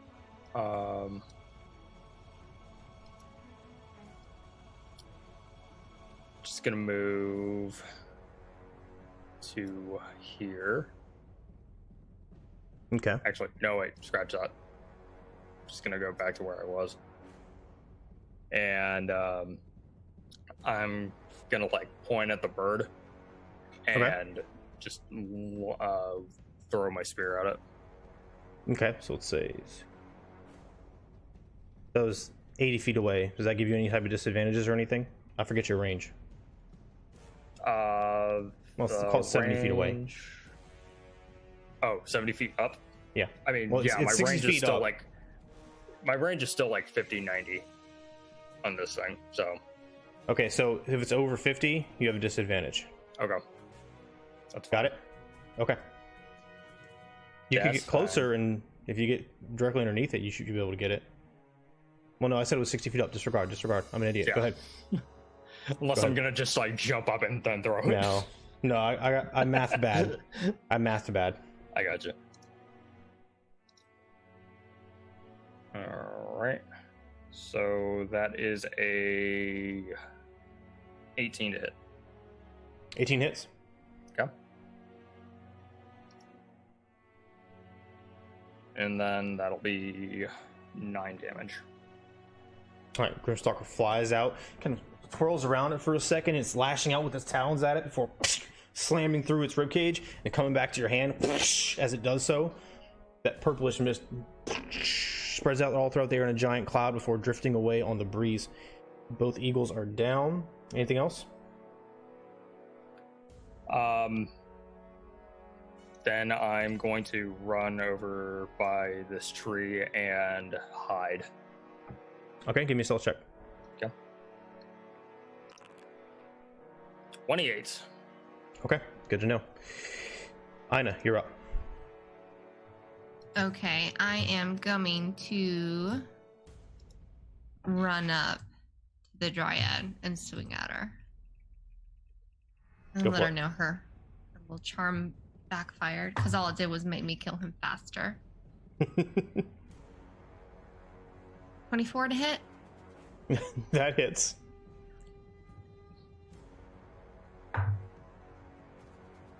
For another 16 damage. Jesus. All right. Great axe buries into the bark. It kind of peels her skin open, revealing this like strange greenish wood mixture underneath. She lashes out, and this kind of green glow explodes in front of you. She's still on her feet, but she's oozing out this sap down her legs from the wound across her chest now. She's hurt pretty bad. She's pissed. Anything else? I'm just gonna be like, are you done? Like, our fight wasn't with you. Like, we don't Do have you to be take fighting both right swings? now. No, I didn't. What is her response when I'm like, are you done now?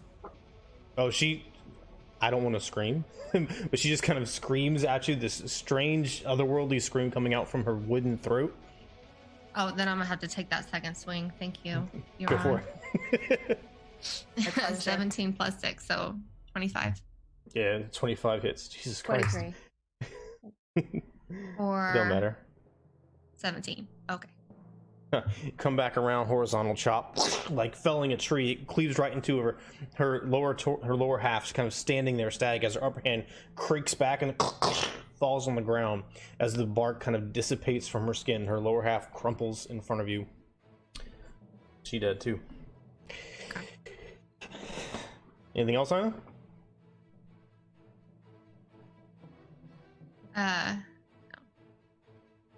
No. Oh, well, actually, yes, I can. I am, because I killed her on my last attack, so I can go attack something else. You can. So I'm going to just turn around and attack this one. Go I'm for not it. sure what number you gave him. I'm sorry. That's number 1.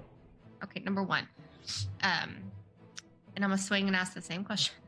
Are you done yet? 11 plus 6, 17. It hits. 14 damage. Never gets a chance to respond as the great axe buries into its upper half and just kind of goes limp beneath you, and the momentum from your swing carries him over a few feet and deposits him on the ground, sliding in front of you. I'd look at the other two and I'd be like, I think y'all should be done now. But that's it. That's it for me. Whatever they do and whatever the other guys do, I don't know. Our spot's a little fun. You got it. Lycus, you're up. Oh. So I hear just Ina running around. Are you done yet? You know, death. Are you done yet? Death. You know, and it's like they may be done, but that big motherfucker needs to go. So I'm actually going to change. I was going to do another shatter, but I'm going to look at this water elemental thing. I'm going to begin playing on my pipes, and I'm going to cast a Dissonant Whispers on it at level 3. I need a DC 14 Wisdom save. Oof. Yeah, that's 19, buddy. I'm sorry. That's fine. Still going to get hit. Yep. I just don't like beating That's DCs. garbage. Okay, so it's gonna take this. You do the half. 17 psychic damage, so you'll take half. 8. Anything else? And then I'm going to back up because it's a big motherfucker. So I'm gonna come back here, closer towards where he is. You got it. You're up. Oh, I'm sorry. You're on. I'm going to give her a Bardic Inspiration. Yes. Okay. She's going to You got feel. it. She's going to feel. Excited because she's fighting this big fucker.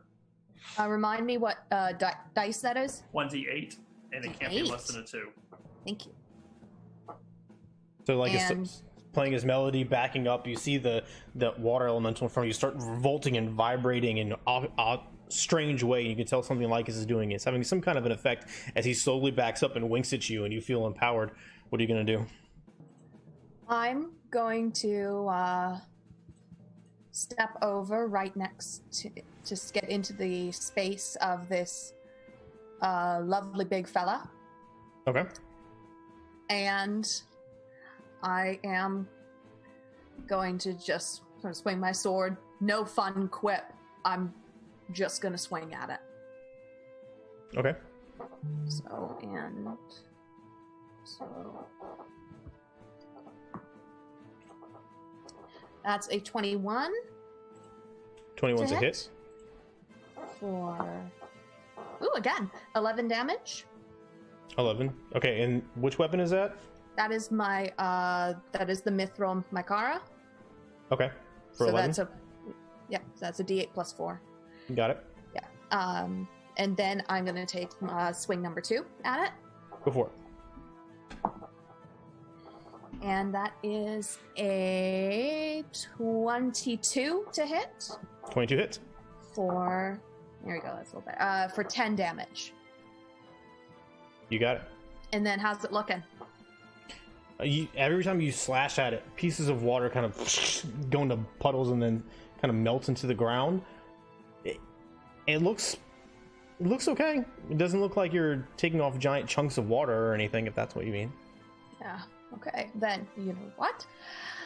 I'm gonna action surge. And I'm gonna hit it again. Go for it. And just so I'm clear, I can do two swings with that, right? Yes, because you get an extra attack as part of your swing. Okay, fire 1. What? Come back. Nope. I lost a dice. Fire 1. Roll another one. It rolled away on my bed.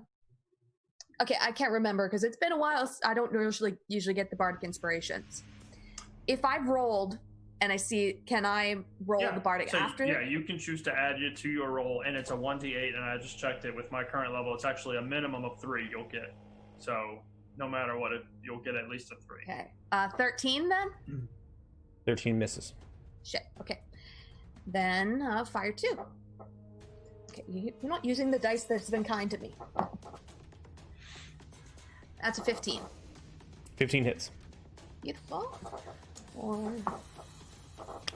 For 6.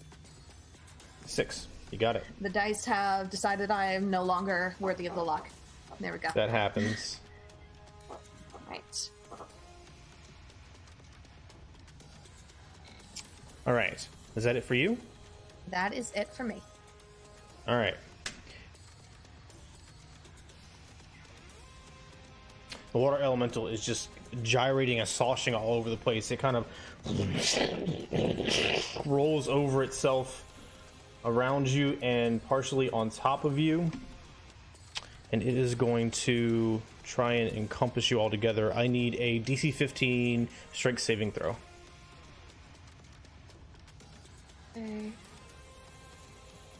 Okay, that means... Come on, baby.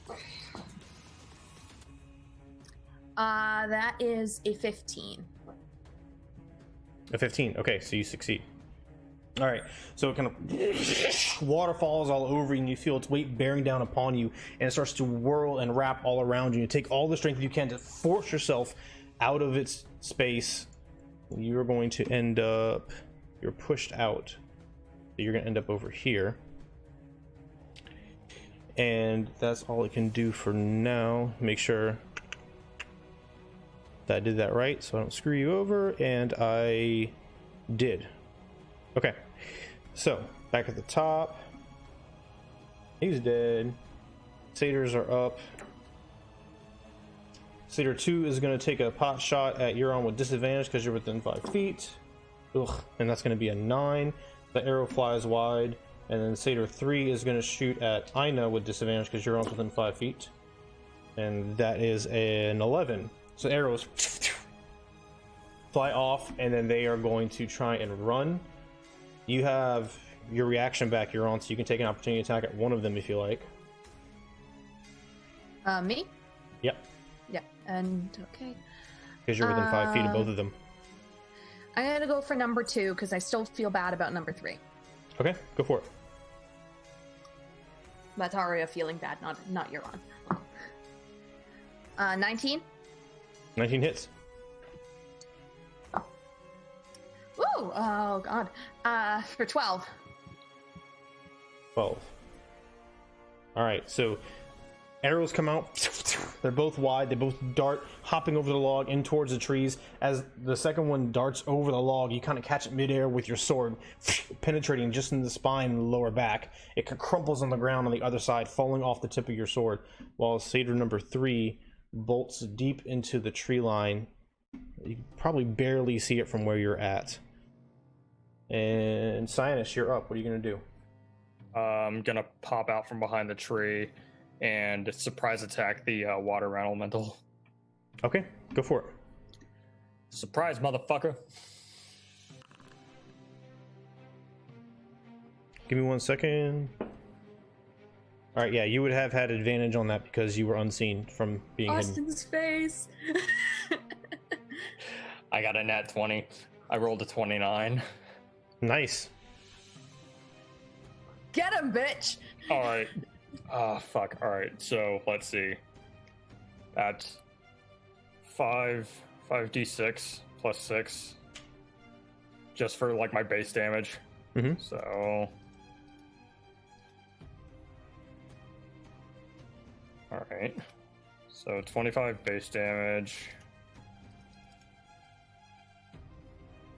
Plus 6, so that'd be 31 base damage. Yep. And another 19, so 50 damage. 50. You got it. You hop out from behind the tree. Grimstalker flies through. It penetrates directly in the core of this water elemental as it's spinning around and trying to get at Euron. It kind of expands out rapidly, and giant pieces of water cover everything all around you. The ground now soaking wet for a 20-foot radius from all these bits of water elemental that flew off into the air. It coalesces back into its original form, but it's just moving erratically and sloppily compared to how well formed it was before. Is there anything else? And then I'm gonna bolt to one of the other trees and bonus action hide. Go for it. And that'll be a 12. Okay. You got it. That means it is Ina's turn. Okay. I don't see anybody. Are the other two satyrs gone? Yeah, they're dead. Oh, Well, so we're done. One of them bolted into the tree line, the one that y'all had with you at the inn and everything. He ran off Okay. into the tree line. Euron killed the other one. The water elemental is still there attacking y'all. Oh. Yeah, I'm gonna attack this water elemental. I'm sorry. Okay.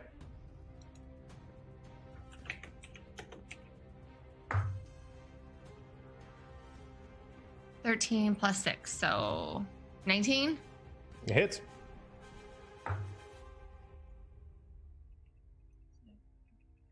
$11. 11. You got it. Great axe. Carving up this giant chunk of water, splashing on the ground and partially on you. It's still moving around. It's still there. What else? Anything else? Yeah, if it's still going, I'll hit at it again. Still going. And I rolled a natural 20. That's a hit.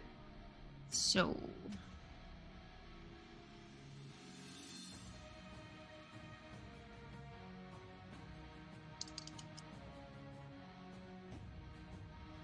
Oh, wait. We're doing max, right? Max plus roll? Max plus roll. Yep. Okay. So...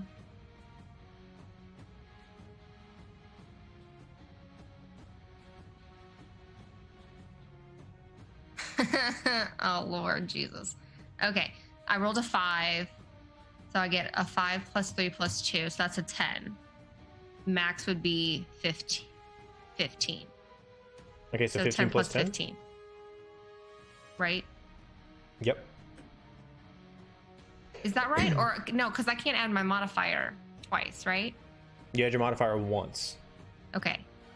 So let's just add my modifier on my roll. So that'd be 10. Can I add my rage damage twice? Yes. Okay. Then that would be 14. So 10 plus 14, so 20. Either way, we'll double check the math later so we understand how it works, but you're good either way. Okay. So, are you ready? Oh Lord, no. We're going splash zone, baby. All right, let's do it. I'm using my shield as an umbrella. All right. So you see Lycus backing up, playing his tunes, and the thing's racking from all the magical pain. You see Syaanis off to your right hand side, darts out from behind the tree, throws Grimstalker. Water splashes all over the place. You see Euron trying not to get overwhelmed by this thing, shield up, sword back, trying everything she can to stay on her feet. You charge forward, attack it. I'm gonna take my great axe and just with all my might and all the rage left in my body, just cleave at it. Okay, so the giant 10-foot tall amorphous waterfall slams down on you as you come with your great axe. It splits in two and then encompasses you and rolls all around you. You take your great axe to try and push it off. I know you're fighting a waterfall. If you got nothing, that's fine.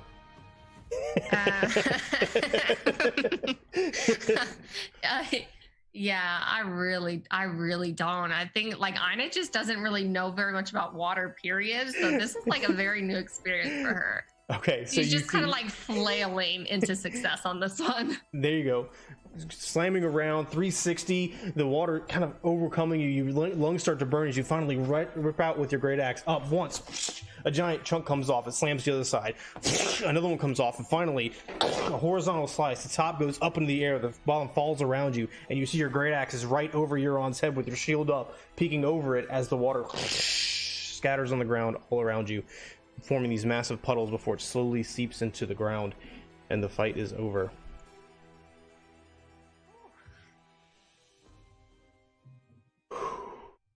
If I still had hair, I would be so mad right now. Oh. And that's where we're going to take a little bit of a break.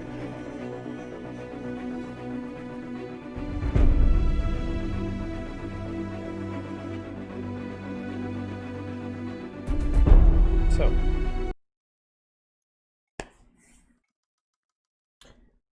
as you stand in the forest glade, Castor and two satyr lie dead. A dryad is effectively chopped in half several feet away, and all around you is this massive puddle of water from the now effectively exploded water elemental. Looking at each other, and you see the broken Boreal Harp in Ina's hand. I'm sorry, Euron's hand. Euron's hand. The body of Castor forms back into its original composition. The gray fades to brown. The eyes lose their bright red luster as the fog curls over his body.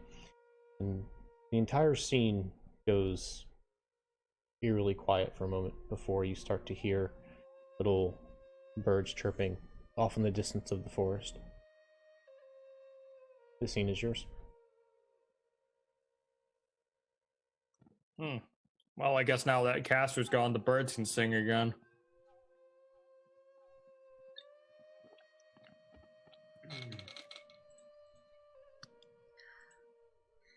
Should we head back?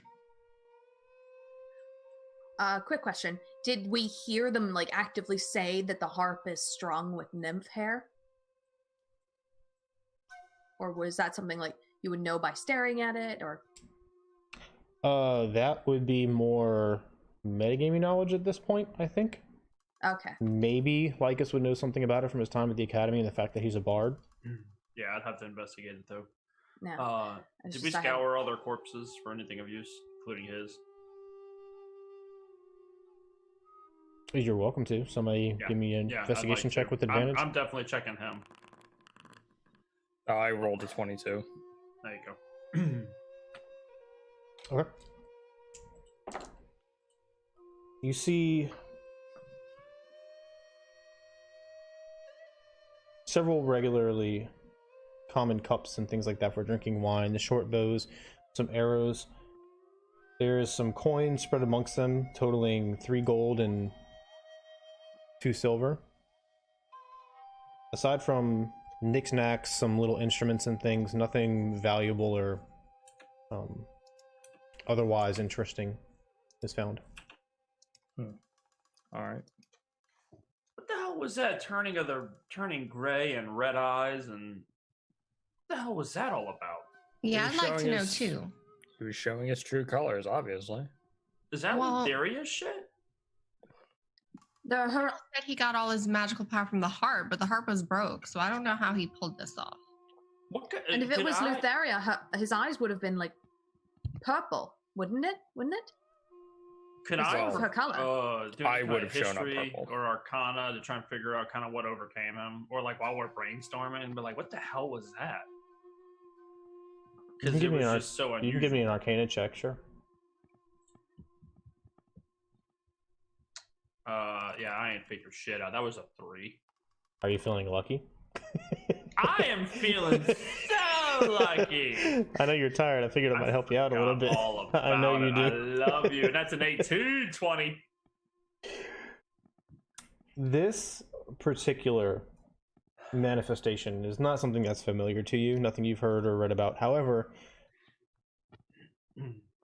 it is not unknown for people to come into magical powers through other means, such as the gifts of deities or powerful patrons of other sorts and things like that. So Yeah, like that guy, that Fae who had offered me service in exchange for the dragon. you are familiar with such deals and things, yes. So that's a possibility, but as far as you determining the exact nature or anything like that, no.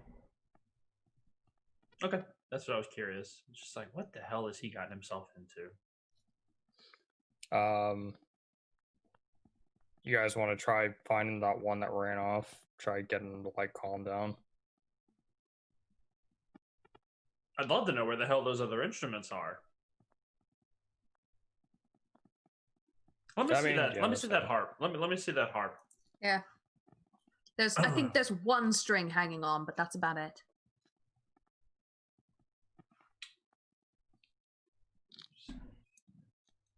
Yeah, I just start playing with the harp a little bit, seeing like evaluating just how fucked up this thing is. You know, just that's what I spend my time on. Okay.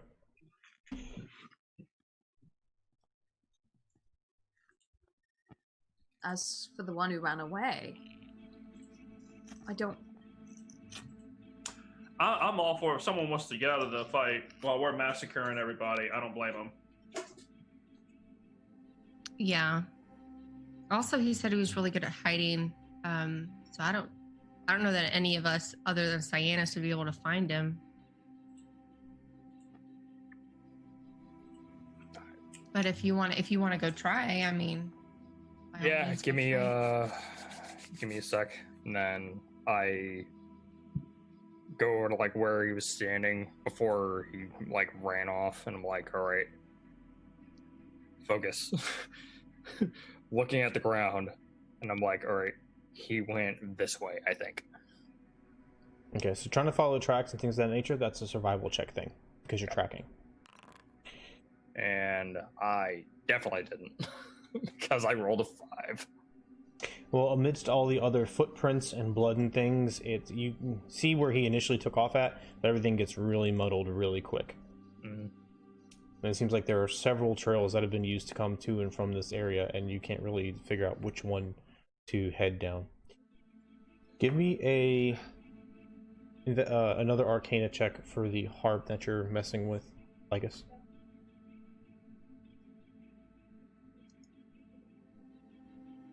That's an 11. Okay. You can tell it's obviously magical of some type of nature. There's still some magical residue you feel pulsing through your fingers as you manipulate it. It does not seem to be in any type of functional order. The strings are very, very peculiar. I wouldn't say you have any experience with them, but they're not regular horsehair or anything else you've known instruments to be made of before.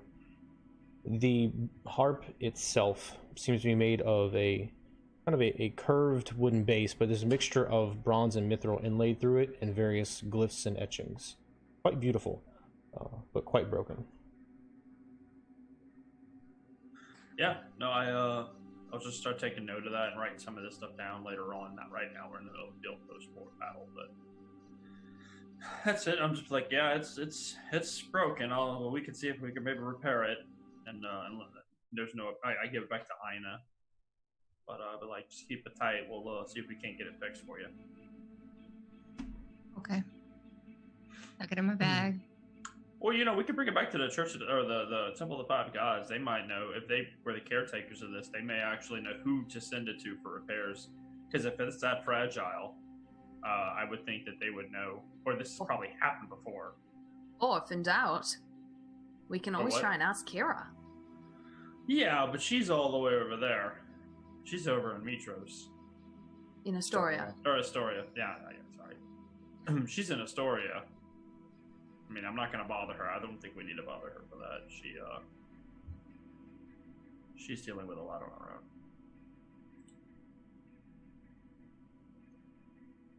All right, shall we? I'll just maybe walk over to the fallen satyrs, not Castor, and just close their eyes. I start hitching Castor's legs with a rope. Okay. You all see this as Euron is gently closing the eyes of those satyrs. Lycus is over there ratcheting up Castor's legs to a rope. I try to put his shoulder back together, a rope between here and here kind of closes the wound, so he doesn't spill out all over the place. And then, all right, y'all ready to go back to town? Do you need help with that? Nope. You're bringing that? Oh yeah, I'm gonna bring her back to the Occult of Lutheria. Maybe they can resurrect him, and then maybe they can kill him again. Or I just want some answers. Maybe we can find somebody who can give me some answers. And y'all see he is deadpan. He's just yeah, let's go. I think there might be easier ways to get him back into town than being, as much as I know you hate him, dragging him behind like a sack of whatever. One will look extremely obvious and draw a lot of attention, and might wreck him even more before we get to it. What do you recommend? I am willing to get covered in blood if you want to put him on my back and piggyback. No. He's bloody. I don't want to put him on either. Is there anything I think I can make a litter out of?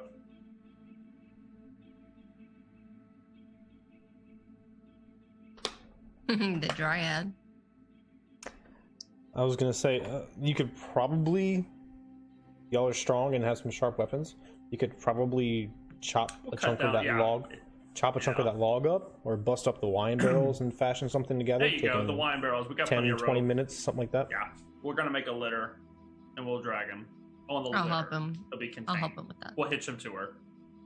We'll hitch the litter to her. Oh, you mean that kind of help? Oh, I thought you meant I'll haul. I'm sorry. Oh, hell no. I'm helping you make the litter. I'm not a pack mule. No, you would be a dragging mule. It's okay. I ain't one of those either. You're a delivery mule. Nope, not one of those either. One of y'all give me, this is for fun, one of y'all give me either a medicine or a survival check for the litter assembly. Oh, I'm going to have fun with this one. Medicine. That is a 17. Okay. A lot of a +6. It is not pretty, but it is very functional, and the fact that you have several halves of wine barrels kind of lashed together means it kind of molds over the humps and things in the road. It almost undulates over the obstacles. It actually works quite well, surprisingly well. Much better than a flat litter would have, and you're kind of surprised. So, Lycus is dragging Castor back from the vineyards into Mitros proper, correct? Yes. And the rest of you are walking along. All right. Euron looks very concerned with Lycus.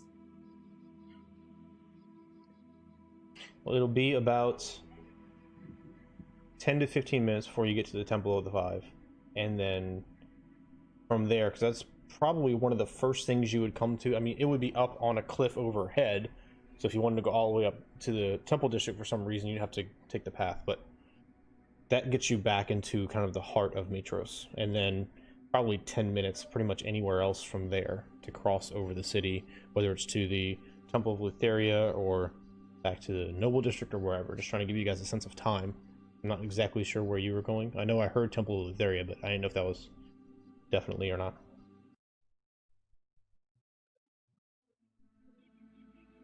Yeah, I thought that's where we were going. Yeah. Okay. Yeah, like drop off the corpse at first, and then you can go to the 5. Okay. Dragging the body through the streets of Mitros. I know. When we got to the city, like, I'm gonna try to find like a cart with some hay. Like, I would have kind of like, I'm tired, so I'd be like, I need a mule or something. I need a cart or something. Just put him on my back. I'll I'm not putting him on your back. Get off me. He don't deserve to be carried. Somebody get me a cart. Let's go. Yeah. Just put a blanket over him. Get a wagon. There we go. Get a wagon. I go find some cripply old man with a shitty ass wagon. Here's 5 gold. Give me your wagon. Okay, easy enough. Throw his ass in the cart. Throw some hay on him. Drag his ass over to the Cult of Lutheria. All right.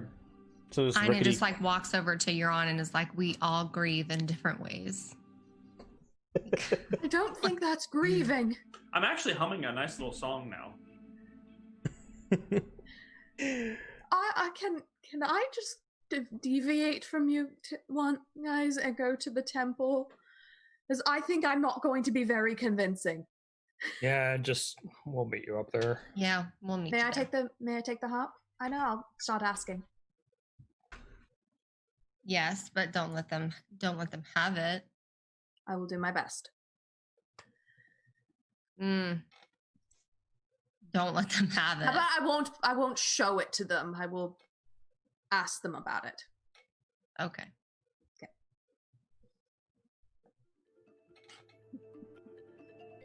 So the cart rickety, kind of making all sorts of funny noises as it goes through the streets. People give you all a wide berth. With the look on your face and the fact that you're somewhat injured and dirty and look kind of exhausted. Some of you look very, very happy. Some of you look kind of ominous and uncertain. Make your way back down through the normal streets beneath the temple district down to Stygian Row, where people pack in much more tightly and don't really pay much mind to you at all.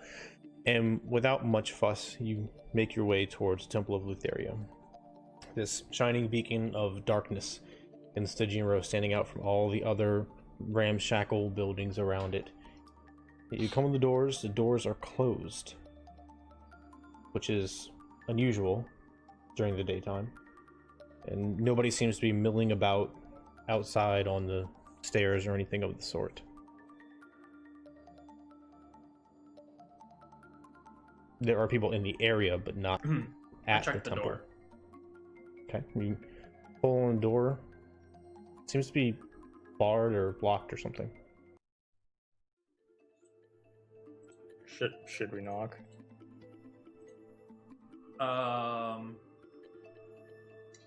Yeah, I think we should. Let's see. I take the back end of my dagger and just start rapping on it.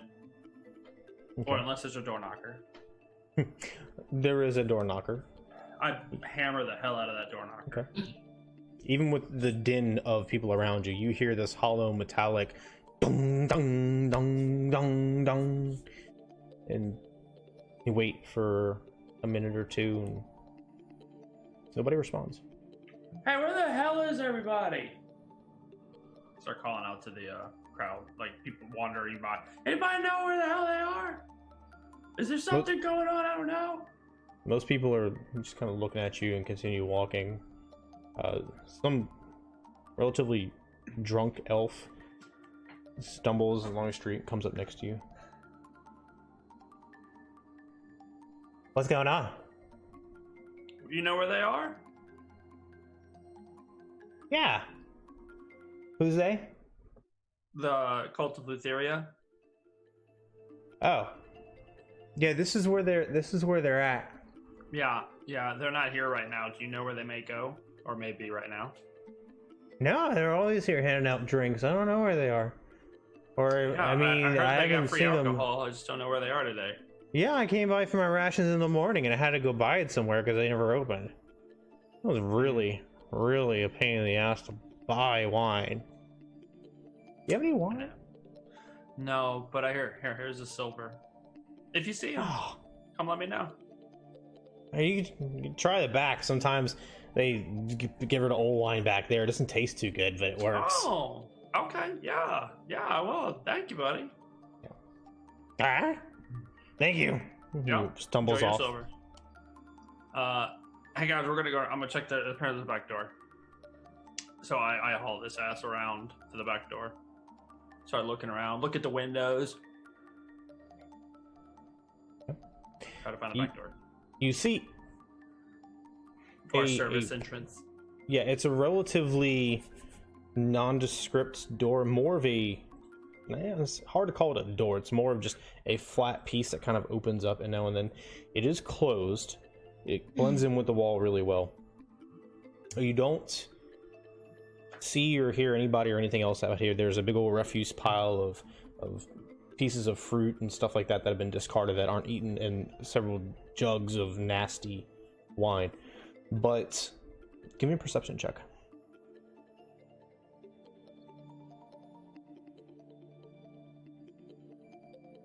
Uh, 16. 16. All right. Getting close to the door and looking around and listening, trying to figure out exactly what's going on. You hear movement inside the temple. Kind of echoing, almost as though somebody's walking, or maybe a door closed or something of that nature. There's definitely people in there, or at least a person in there. Mm-hmm. Can I open this door? Or this slab? Well, it has a handle. I was kind of just describing the general form of it. Yeah, it's just very plain Jane blending in kind of thing. Yeah, can I open Correct. You pull on it. It seems barred or locked. Barred or locked?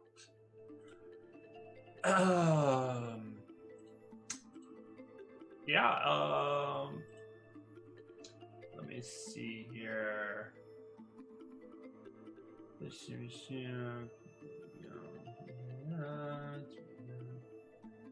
Yeah, I kind of put my ear to it, and Syaanis, you think you can get this open? I mean, I can try. Yeah, go for it. I go over there, start trying to finagle with it.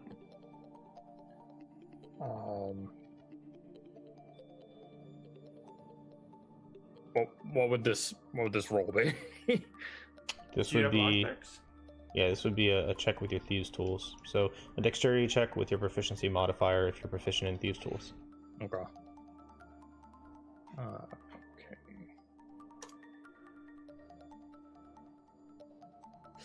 Yeah. No. That's gonna be a 12. I need you to give me a Constitution saving throw. Ooh. And that's a 7. Booby trap door. Okay. So you are going to take 3 piercing damage as a small needle pops out of the lock and pricks your finger. And you are poisoned. Okay. You feel this sharp pain start coursing from your finger into your hand, and then it kind of stiffens and cranks up on its own, and you feel it pain burning, kind of going up to your elbow and then getting a little bit more dull but spreading throughout your body. You have disadvantage on attack rolls and ability checks for the next hour. Okay. Oh, Oh, fuck. There's crying out loud. I smack him upside the back of his head. Oh, No, you actually feel the poison dissipate because I cast Lesser Restoration. Sorry, it's a necessary way to cure the poison. I gotta smack it out of the back of your head. Austin, did you just snarfle your beer? Are you okay? No, I'm good. I'm good. Yeah, so I go to the door. I tap on it a little bit. I tap on a little bit. I tap on a little bit. And then it magically pops open. Because I cast knock. Okay. You hear this Like, you idiot. You just had to turn the knob. Think I didn't try that? It's open.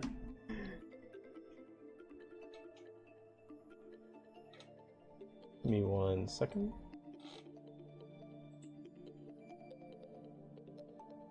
Are y'all gonna like try to just like stealthily go in and see what's going on? I mean, I'm If not so, gonna... I'm gonna wait out here because I'm not gonna be very stealthy. It depends on what we see when we're inside. If it's like, what the fuck is going on here? That's one thing. If they're just ignoring everybody and keeping the doors closed, that's another. Oh no, he had a map ready. Oh, we're done for. He knew it. He knew it.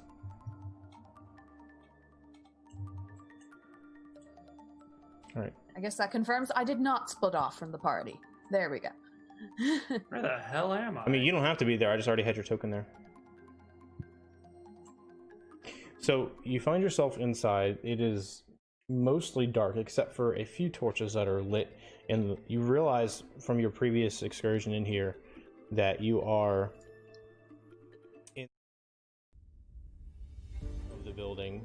Oops, clicked the wrong thing.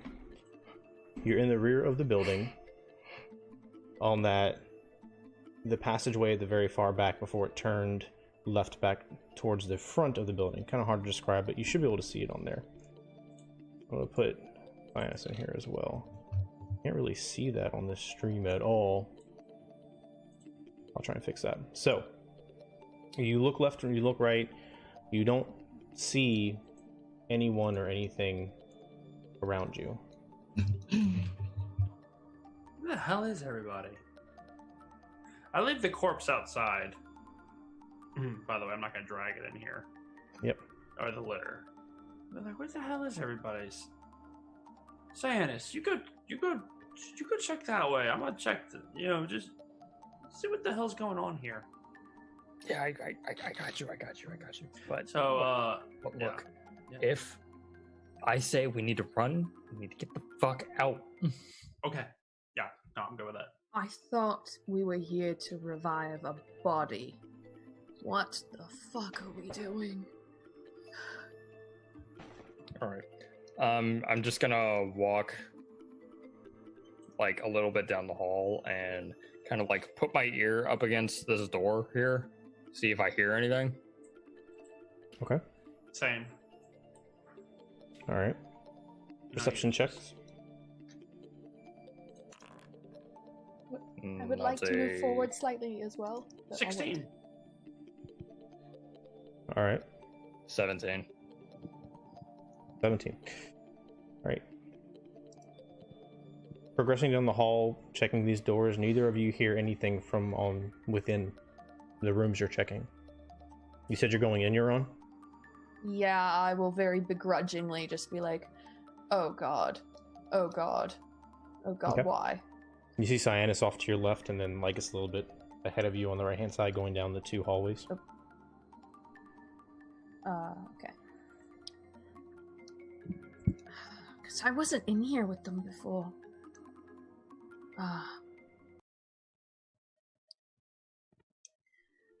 You lot were in here before, right? Whispering. Well, we weren't back here. Like, we were only out in that main area. Didn't you guys get a tour? Kinda. I have a very bad feeling, but didn't they say they had a basement where rituals took place? Or something like that. I don't remember that. This is me trying to remember, like, there was an area that you guys could not go down there. They were like, oh, that's where the fun stuff happens.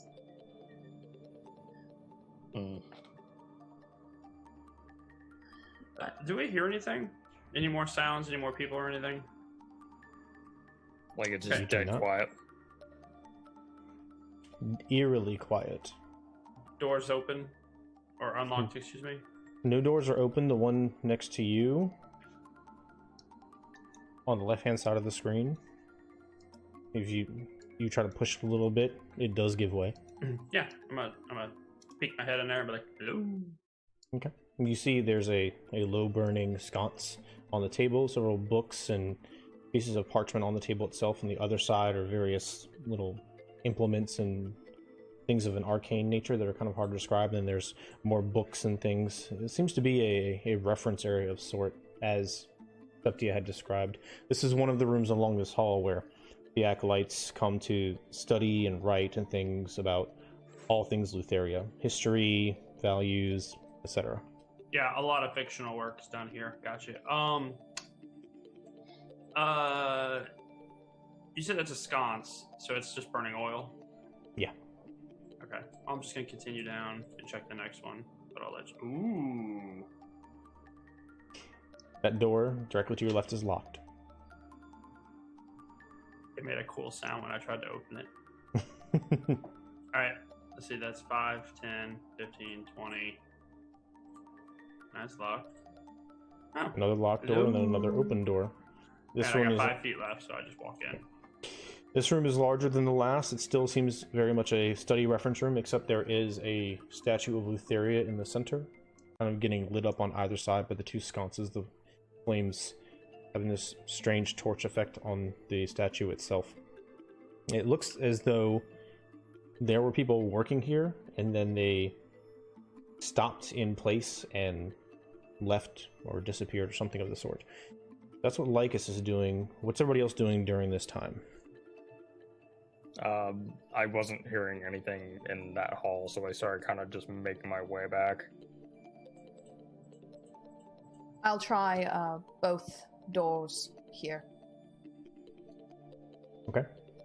You test both of them, and they both seem locked. Okay. I guess. And then I'll just finish going towards the end and hearing. Okay, perception Maybe check. I'll try. Here, listen. Try and figure out what in Lutheria's name is happening to Lutheria's people. That is a dirty 20. Being very still and very quiet, you hold your breath for a second and listen. And the only thing you can hear is the slight crackling of the torches on the walls around you. Not including the soft footfalls and whisperings of your party members further down the hall. I know, what are you up to? I was just staying outside, like, just waiting for them to come back. But as I hear, like, their voices and footsteps, like, go further away from me, I'll enter. And pull you over the wall. First of all, I'm going to have to, like, light my armor, because I can't see shit. So I'll turn my armor on. And, suddenly, Syaanis and you're on. You see this bright orange light, relatively speaking, completely illuminate the darkness all around you, almost blinding you for a second. And Aina, in her ethereal flame form surrounding her body, walks in, looking around. Yeah. Have I mentioned you look lovely? Thank you, dear. Anytime. Have we found anyone? No, it's quiet as hell in here. It's quiet as a fucking tomb. That's not right. Lycus, where the fuck did Lycus go? Pop my head out.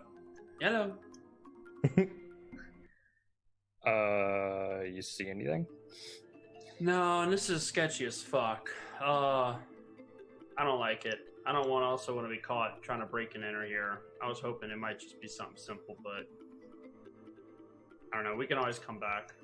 Yeah, we should get the fuck out of here. Because if they're at like a special meeting and then they come back and see us in here, it might go really bad. Yeah. If we pass by a guard or something, I think we need to ask them if there's been any news or anything. Didn't you, Lex, you heard somebody in here? Thought I did. I mean, clearly not. There's nobody in here. I'm so tempted to call out a hello, but I'm not. Hello? No. Getting the fuck out of here.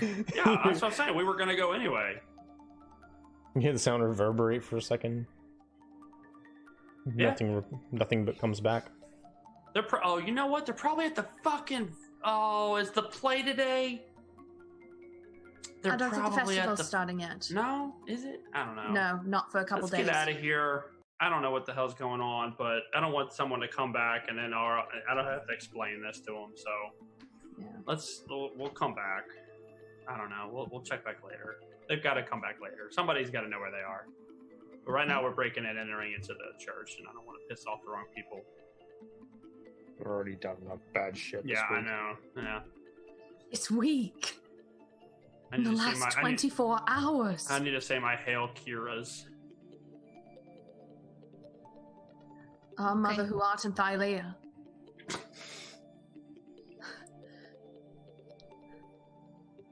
All right, so where to now? Back to the temple of the 5. What Yeah, do we sure. do with him? Bring him with us to the 5. How I got him. Lead on. I'm just gonna walk ahead. Y'all just see them hooves trotting. Yeah, I'm just gonna keep walking and just pretend that my brother in arms is not hauling a corpse in a wagon for my No, own He's hauling sanity. a cart, holding a corpse. Completely different. Same point. I'm going to just pretend for my own sanity that that's not happening and just keep walking. Dead And people are dead if we people. pass any centurions, maybe if we're coming out of the row, I want to catch one and just go, have you heard it? Sorry to bother you, but have you heard anything from the temple? That's quiet as a grave in there. If we catch any. You do. There's a young-looking chap. Finely polished armor, although it looks like he's been getting into some scuffs lately here in the row. It seems like he's been on duty for a number of hours. He looks over at you distractedly and says, oh, apologies, miss. The temple, you say? No, I haven't seen anybody going in and out all day, actually. Now that you mention it, it's a little peculiar, but not unheard of. I guess we've been away from it for a bit. Has been other than when we arrived last night? Have you heard anything? Anything at all? About the temple itself? No, not at all. Been quiet as a dormouse, actually. Just really strange on the row. Huh. No, haven't heard anything.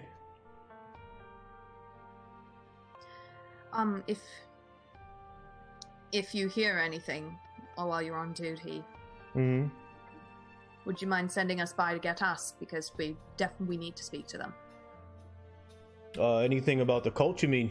Yeah, if there's anyone going in and out, anything like that. Mind your hands! Aside, I know you were busy, of course. Oh, no, it's not a problem. Yeah, I'll send word for you. I think, they told us that you were all up in the Noble District, at the Titan's Rest. Yes, sir. Well, be careful about your day. We found 2 more of them statues. You never know what's gonna happen. Watch your Do we back. know 2 more? Any more fancy nobles? It's all it ever is. Where about? Down here or In the row. in the Indeed. row? Yeah. Oh. As you were, soldier. Thank you. No. On the honor. Be safe. Stop touching him! God bless. Back to the group and say 2 more statues. Lady's been busy today, Oh, shit. but nobody's apparently been in and out of the temple all fucking day. That's highly suspect. Yeah, that's weird as hell. Maybe the 5 Gods Temple knows. Yeah, I told the guard I told him to send word if there was anything, but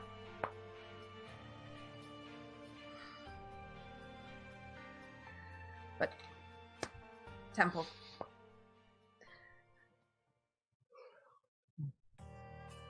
I almost feel inclined to stop by the Temple of Sidon and ask if they've heard anything. Well, go for it. Just, you peel left and we'll meet you at the 5 Gods. It's just one town. Yeah, we know where we're going. You know this town better than all of us. Well, So you that know would that be a- district slightly better than I do, but fair. Yeah. I mean, And there's- you were from up here. I'm from over there. I'm from way down A there. girl from Cali, a guy from the streets. Then I guess as we go to the temple, I'll veer off to the Temple of Sidon, just across. They're like across the street, right? Basically, yeah. Yeah. So I'll go over and if there's anyone there. Indeed. Who wants to go first? Let her go first since it's just one. Okay. Standing before the Temple of Sidon, here in the heart of the Temple District, you see a relatively massive, imposing structure. There's carved stone columns that arc up almost as though depicting waves, and a series of steps carved to resemble waves that kind of crash over each other, coming down to the street and leading up to the temple's entrance. Peeking inside the major portal that marks the front of the temple, you see an enormous central statue made of absolutely gorgeous bluish-green marble streaked throughout, depicting a tall, wrathful man with 3 eyes and long gray hair coming down the middle of his torso. On his left-hand side, in his left hand, you see a massive onyx black glaive standing at the ready. And you know that the figure of Sidon, Lord of Storms, in art form, stands over you. Throughout I'll sort here, of like instinctually start doing like whatever symbol I need to do to like be in here, and then I'm like, no. you see many citizens coming and going, and many are inside the temple looking at the various pieces of art and recorded history of Sidon. You see 3 priests in a cerulean robe with the same seafoam green trappings and mithril accoutrements of bracelets and earrings and necklaces around them, all of them with similarly long hair down to the middle of their torso. You also see Commander Gaius in the corner talking to several important looking citizens, very dressed well-to-do, with 3 captains near him, either looking out or talking, kind of going in and out of the conversation, and 3 other of the captains that you know seem to travel with him everywhere, scanning around the crowd, walking and talking, things of that nature. The priests are doing various things from praying to talking to citizens. Go ahead. I'm going for the moment to try and not actively try and hide from Gaius, but I'm trying not to draw his attention. How about from behind a statue? Fuck you! No, you're not here. I know. But I'm going to try and go up to the priests. And if they're not busy, just pardon me a moment, he says. Okay. You wait for a moment when one is done talking, being a little bit polite, but also kind of pushy to get your point across. He turns to you, his hair whips around a little bit. You see bright green eyes and a little bit of a goatee on his chin. He folds his hands together. Yes. And how may I help one such as yourself to understand better the ways of Sidon, Lord of Storms? I fear at the moment that is not why I'm here. More of concern, not... I will fumble over my words if I keep talking, forgive me.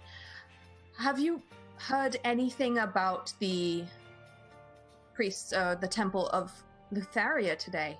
At all? It's been... We attempted to go speak to them today. And if you forgive the pun, it was as quiet as a grave. And no one had been in and out all day. It is not unheard of for them to restrict access of the public so they may focus when they are doing their initiation rites of new members of the Occult of Lutheria. I see. Well, then, thank you. We had feared for the worst for a few moments. Indeed. Be sure to pay homage to the Lord of Storms on your way if there is nothing else. I'll bow my head and thank him for his time. And turns and walks off without a word. As I walk out, I will look at the statue. I won't directly pay homage, but I'm not going to spit or curse at it. That's about as close as you're going to get. And I'll kind of look at it and like incline my head. quietly, because Caius is in here. I'm not doing that. I'll just sort of, like, nod my head sort of in vague hello at the statue and then leave. As you turn to walk away from the statue, your eyes glance across the room, and you see that although he is focused on the individual in front of him, Vandergeist seems to have noticed you, or maybe somebody behind you on the side of you, it's hard to tell, but he has a very familiar wry-looking half smile as you exit the temple. If I see that, I will give him a nod of greeting as well, because I'm polite. And out I still go. Okay. You three, with your cart, you come up to the more relatively humble Temple of the Five, with the 5 stone columns and the beautiful artwork, lofty architecture, etc. You see Valis standing there at the top of the stairs with that young suitor that you talked to last time, and he seems to be beseeching her once again. He looks at you, he recognizes you, he winks at Lycus, and he keeps pleading with Valis for something, and her face is just deadpan, kind of being patient with him as he continues on. And after a few seconds of this, she nods at him and he smiles and scurries off again. As you start to climb up the stairs, with leaving the cart off onto the side a little bit where you're pretty sure nobody will mess with it, you see one of the priests come out, the one that you had spoken to before, and flanking on either side of him, you see a very familiar satyr with a flower garland and flowers, but this time wearing a symbol of Mitros on a necklace on his chest, and a silver shawl going down both shoulders, and he's walking with a little bit of a finely carved staff on the priest's right side. On the left-hand side, you see the beautiful flowing gown, the long dark hair, and the gold circlet on the head of the Oracle of Thylea. And that's where we're going to end tonight's session.